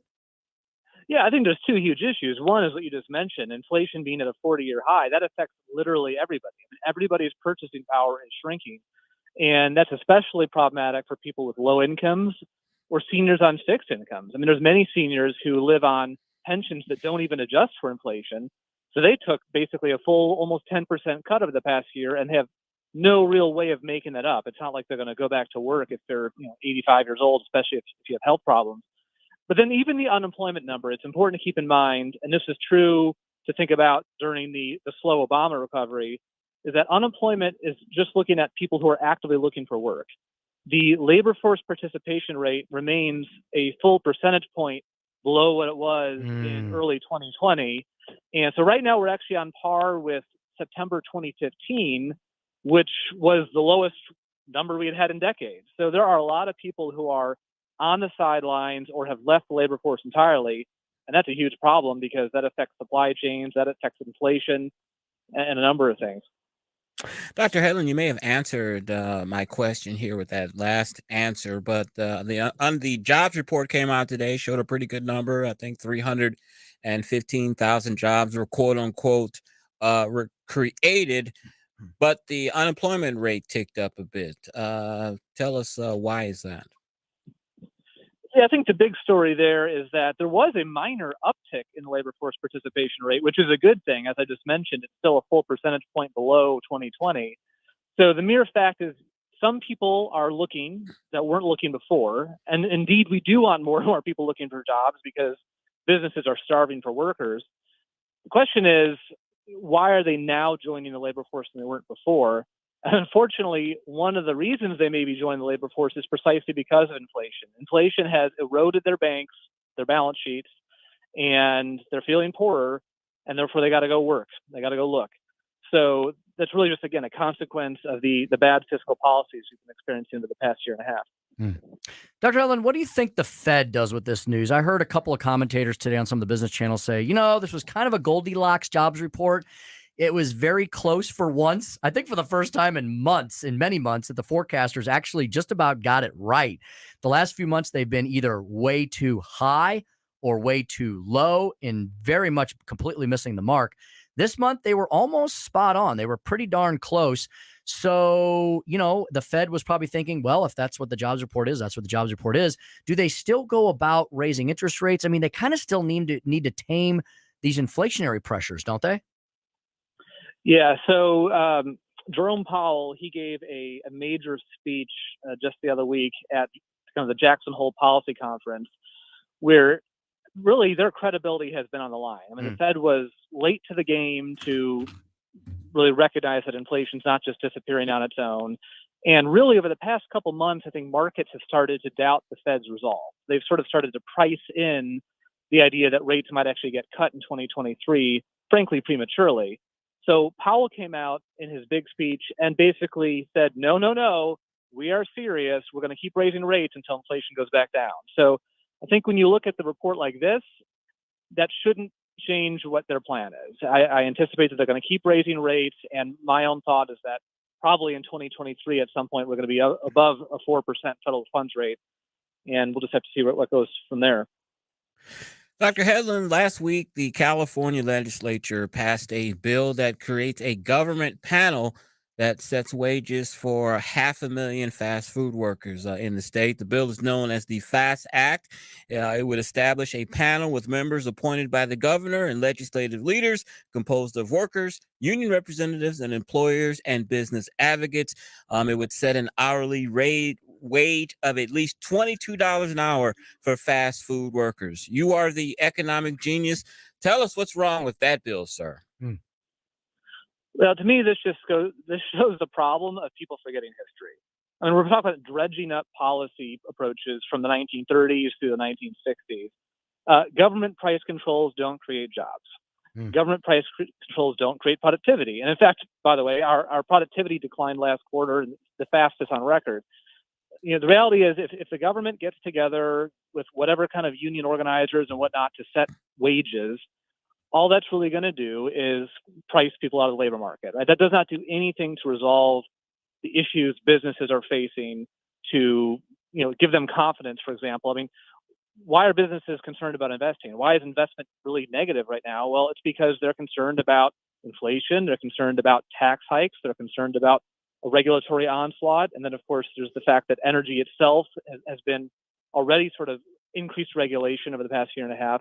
None of those problems get resolved by putting together a panel of kind of full of themselves bureaucrats to decide these things. Dr. Aaron Hedlund, our guest today on all things involving economics and beyond.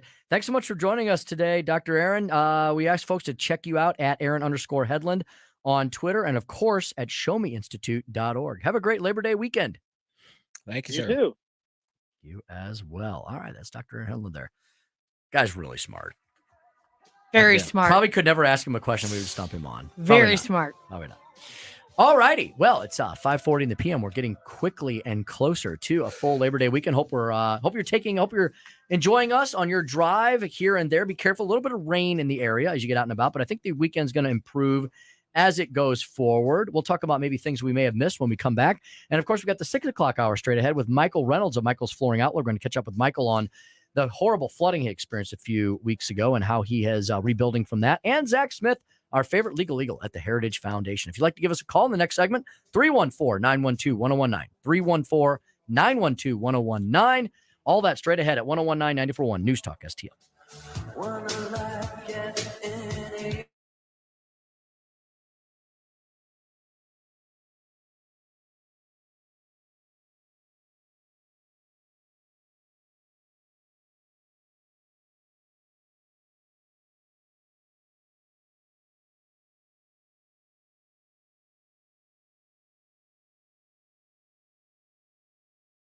Michael's Flooring Outlet Traffic Center. This report is sponsored by Wendy's $5 Biggie Bag. Wendy's Biggie Bag, still just $5. Get a double stacked junior bacon cheeseburger or a crispy chicken BLT, plus 4-piece nuggets, small fries, and a small drink. Prices may be higher in Alaska and Hawaii. U.S. price and participation may vary.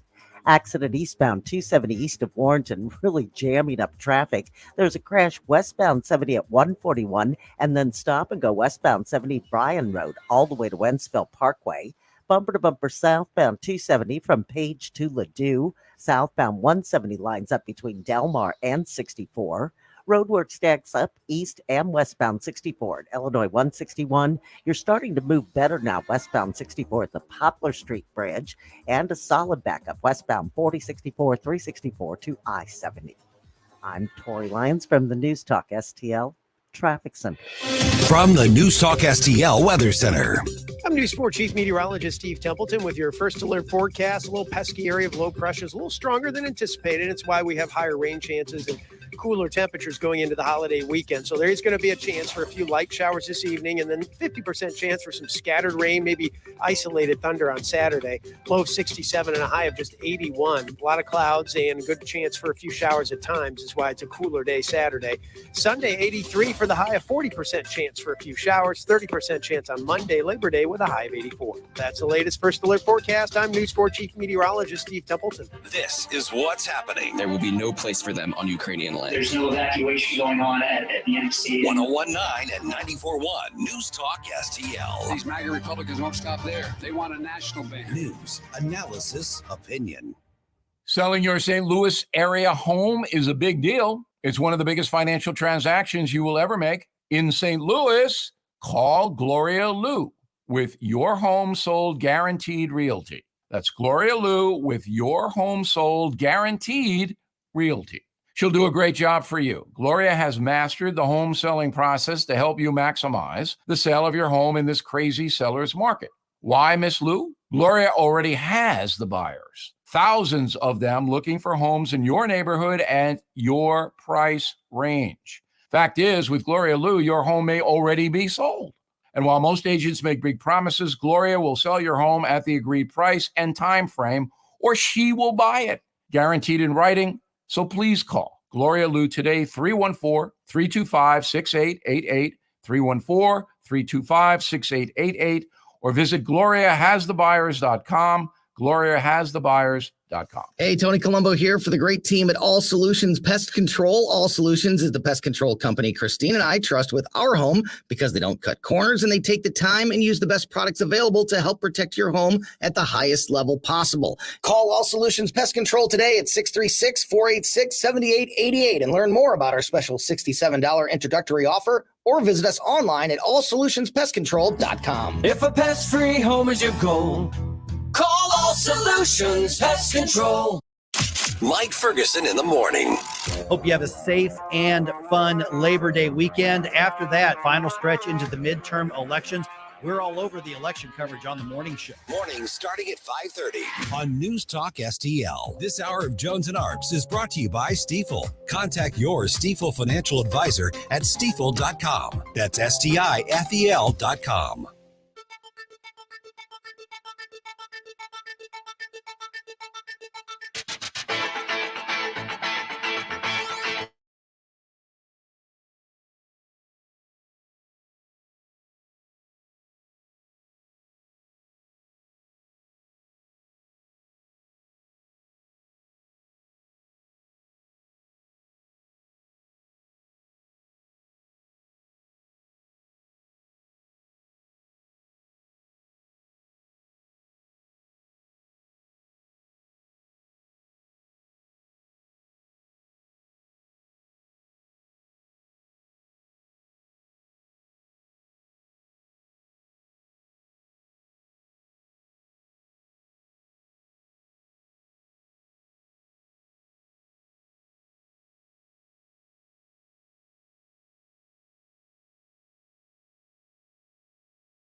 Hello, Emmanuel. Emmanuel. I thought we were going to get a notice. I thought there might be a little ding in our future. I'm surprised that we passed. Thought there was going to be a ding in our future, but It could we still, good. could We're still lead to fine. one. She said ivermectin at least 7-8 times. She did say it. Once the Inquisitors get a hold of that episode, I have a feeling we may be hearing from them. And then I thought for sure we'd get a ding when transhuman was mentioned. Mm-hmm.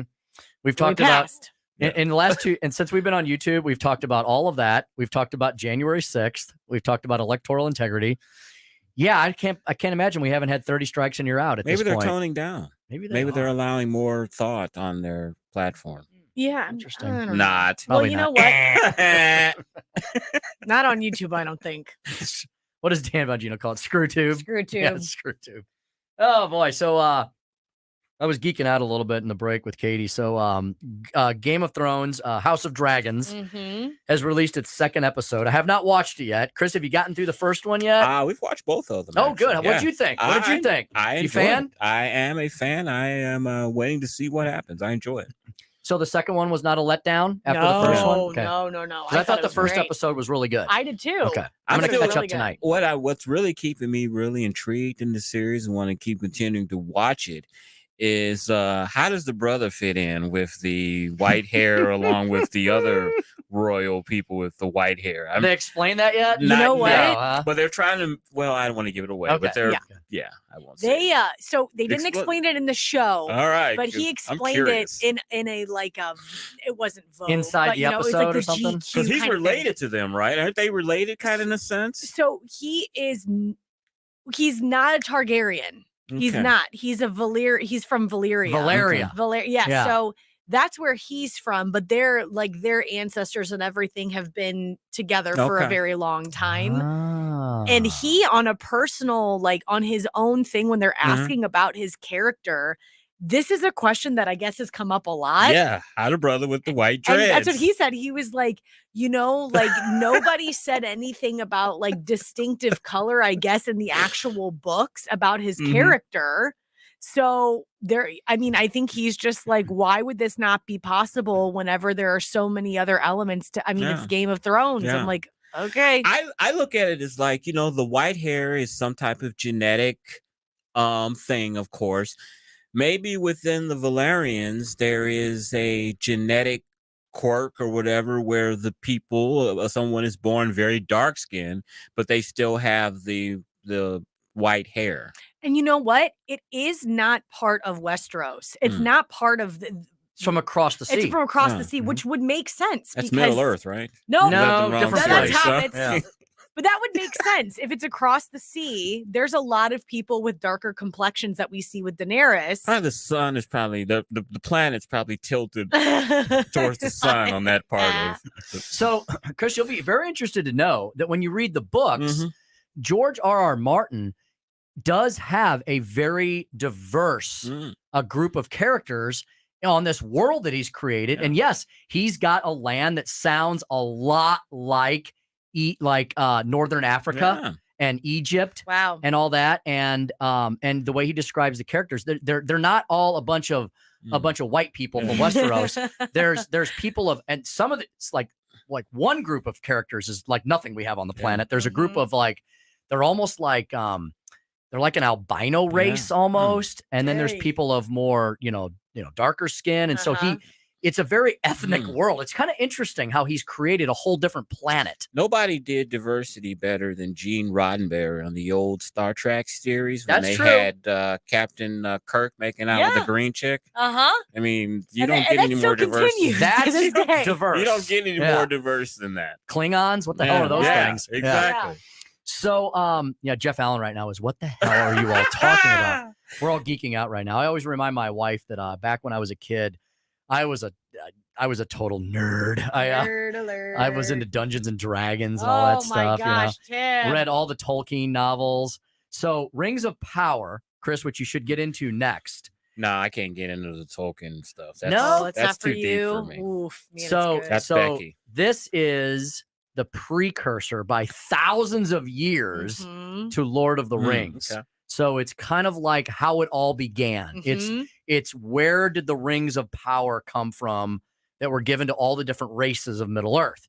And what Katie just told me, I almost went, "Ugh," when she told me what the story is about. It's about two of my favorite characters, the two high elves, Elrond and Galadriel. And nobody knows what I'm talking about. In Lord of the Rings, I watched them. Galadriel was played by Kate Blanchett. Blanchett. Yeah. I'm in love with two British actresses, Kate Blanchett and Emma Thompson. Oh yeah, both Yeah. amazing. Just Both amazing, and amazing. Kate Blanchett, I mean, there is nobody that could have played her. Yeah. And her rendition of Galadriel is like, I'm like, well, that's her. That's that elf. That really is. and she gets badass a couple times. Mhm. So how is this younger version, and who's this actor Incredible. that's playing her? I don't know. She's not a well-known actor. Really, the show is compiled of people that are not well-known, which I like. It's kind of like Uhtred, son of Uhtred. Like Uhtred, son of Uhtred. it's like you get into these shows not because of the well-known actors or actresses, it's because of the storyline. Mhm. So I don't know this actress, but she is also nails. She has like a very powerful, strong voice. They all have these really strong accents. Oh my God. I thought it was wonderful. I thought it was like fantastical. Like the fantasy of it was amazing. All of the CGI was incredible, but I do have to tell you both, like it's content overload. Like it's too much content right now. Yeah. Like there's so much to watch. And I gotta tell you, maybe I'm noticing this, but it seems like the dragons in this new series are over CGI'd. It just Do you seems think really that? cartoonish. In Game of Thrones. In Yeah. the Game of Thrones, it was like believable, okay, and all that. Now it looks cartoonish in a sense when they have them moving around and they're interacting with them. It just doesn't seem as realistic to me than in Game of Thrones. Do you think it's They're because overdoing it. Do you think it's because of House of Dragons? Because we're introducing so many like in Game of Thrones, it was like shocking to see a dragon. But in House of Dragons, it's like you see a dragon. I mean, they're everywhere. They're all over every episode. It just the movement seemed just overly CGI'd. It just doesn't seem to flow. There's a lot of as CGI natural. in both Ring of Power and I there's think a lot. one of the reasons I think there's a couple reasons they did it. Number one, I think people were very upset with the way the series ended. Yes. So I think they were like, all right, we better have a bunch of stuff, like a bunch of dragons flying around. Oh, we're not going to get people to watch this again because people were so upset with us. And secondly, I do think they wanted to do some shock value because it is so shocking in the original series. It was a land where there were no dragons. Yes. And then suddenly 3 of them hatched. And now we're going back to a time where it was just commonplace. They were walking around like dogs. So there was something cool with the Ring of Power too that I won't. It's not like a spoiler alert by any means, but where Frodo and Bilbo and Galadriel and Gandalf and all of them go at the end of the Lord of the Rings on that ship that takes them Off to Never Neverland. to the forever and never whatever like it is, off to heaven. You almost see that. You almost see that in the Rings of Power, which is crazy because it's like this. I mean, it's like this thing that they all talk about constantly, but nobody ever gets to see this distantly end. So Tolkien was very steeped in Christianity. Yes. And my mother, this is kind of coincidental that we're talking about all this because I almost forgot what my mom sent me this morning. She, in her prayer book today, there was an entire page dedicated to the history of J.R.R. Tolkien. Oh. Kind of in one page, kind of summarized his life and where he came from and why he wrote what he wrote about. Wow. And near the end, it mentioned the people he hung out with. And it's kind of like a who's who of the Christian apologetics world. C.S. Lewis, these guys were all contemporaries of each other. And they're some of the most famous Christian apologists in our world ever that have ever walked the planet. They were all contemporary. They were all friends at Oxford. Huh. I gotta just break the mood here for just a second. My wife is on the way down here from Uber, and the Uber driver is listening to the station. He's very excited about it, and his name is Adatola. I think I'm pronouncing that correct. So, let's give Adatola a shout out and a new listener to News Talk STL. Thank you, Adatola. You got precious cargo there, my friend. Be careful. So please be very, very careful as you bring my lovely wife down. But Thank you for Adatola, listening. Uber driver, thank you, my friend. Thank you. Welcome to News Talk STL Nation. Absolutely, indeed. Spread the word. Chris, you're heading to the Cardinals game tonight. We are. And the Cards are kicking off a 3-game homestand this weekend with the Cubbies. I hope you see a lot of Albert Pujols home runs tonight. Me too. You know what? When I was preparing to go to this game last week, Albert was kind of on a home run tear. So I was kind of hoping that maybe by this game, he'd be pretty close to the 700 home run mark, and maybe I could see history, but I don't think he's going to hit 6 home runs tonight. Oh, you man. think? I hope you get a couple. Never. You know what? I hope you get a couple and put him closer. Two more, Chris, and he ties A-Rod. Yeah. And we're going to the game on Monday against the Nationals. So that'll be 1, 2, 3. That'll be 4 games from now. So be nice if he was within shouting distance of breaking the freaking record books. Do you believe Albert when he says he will not, if he doesn't break 700, he's not coming back next year? Not quite. I don't. I'm not there yet. That's. Yeah. If he finishes the season with 698, I think he's coming back. Yeah, we'll see. Chris, have a great time tonight. Thank you, my friend. Fun. You guys have a great weekend, everybody. Absolutely. We'll be back in that 6 o'clock hour with Michael Reynolds and Zach Smith. Keep it right here on your drive home or to the lake or wherever you're going this Labor Day weekend, throughout the Labor Day weekend here at 93, here at 101.9, 94.1, the Tim Jones and Chris Arps Show at News Talk STL.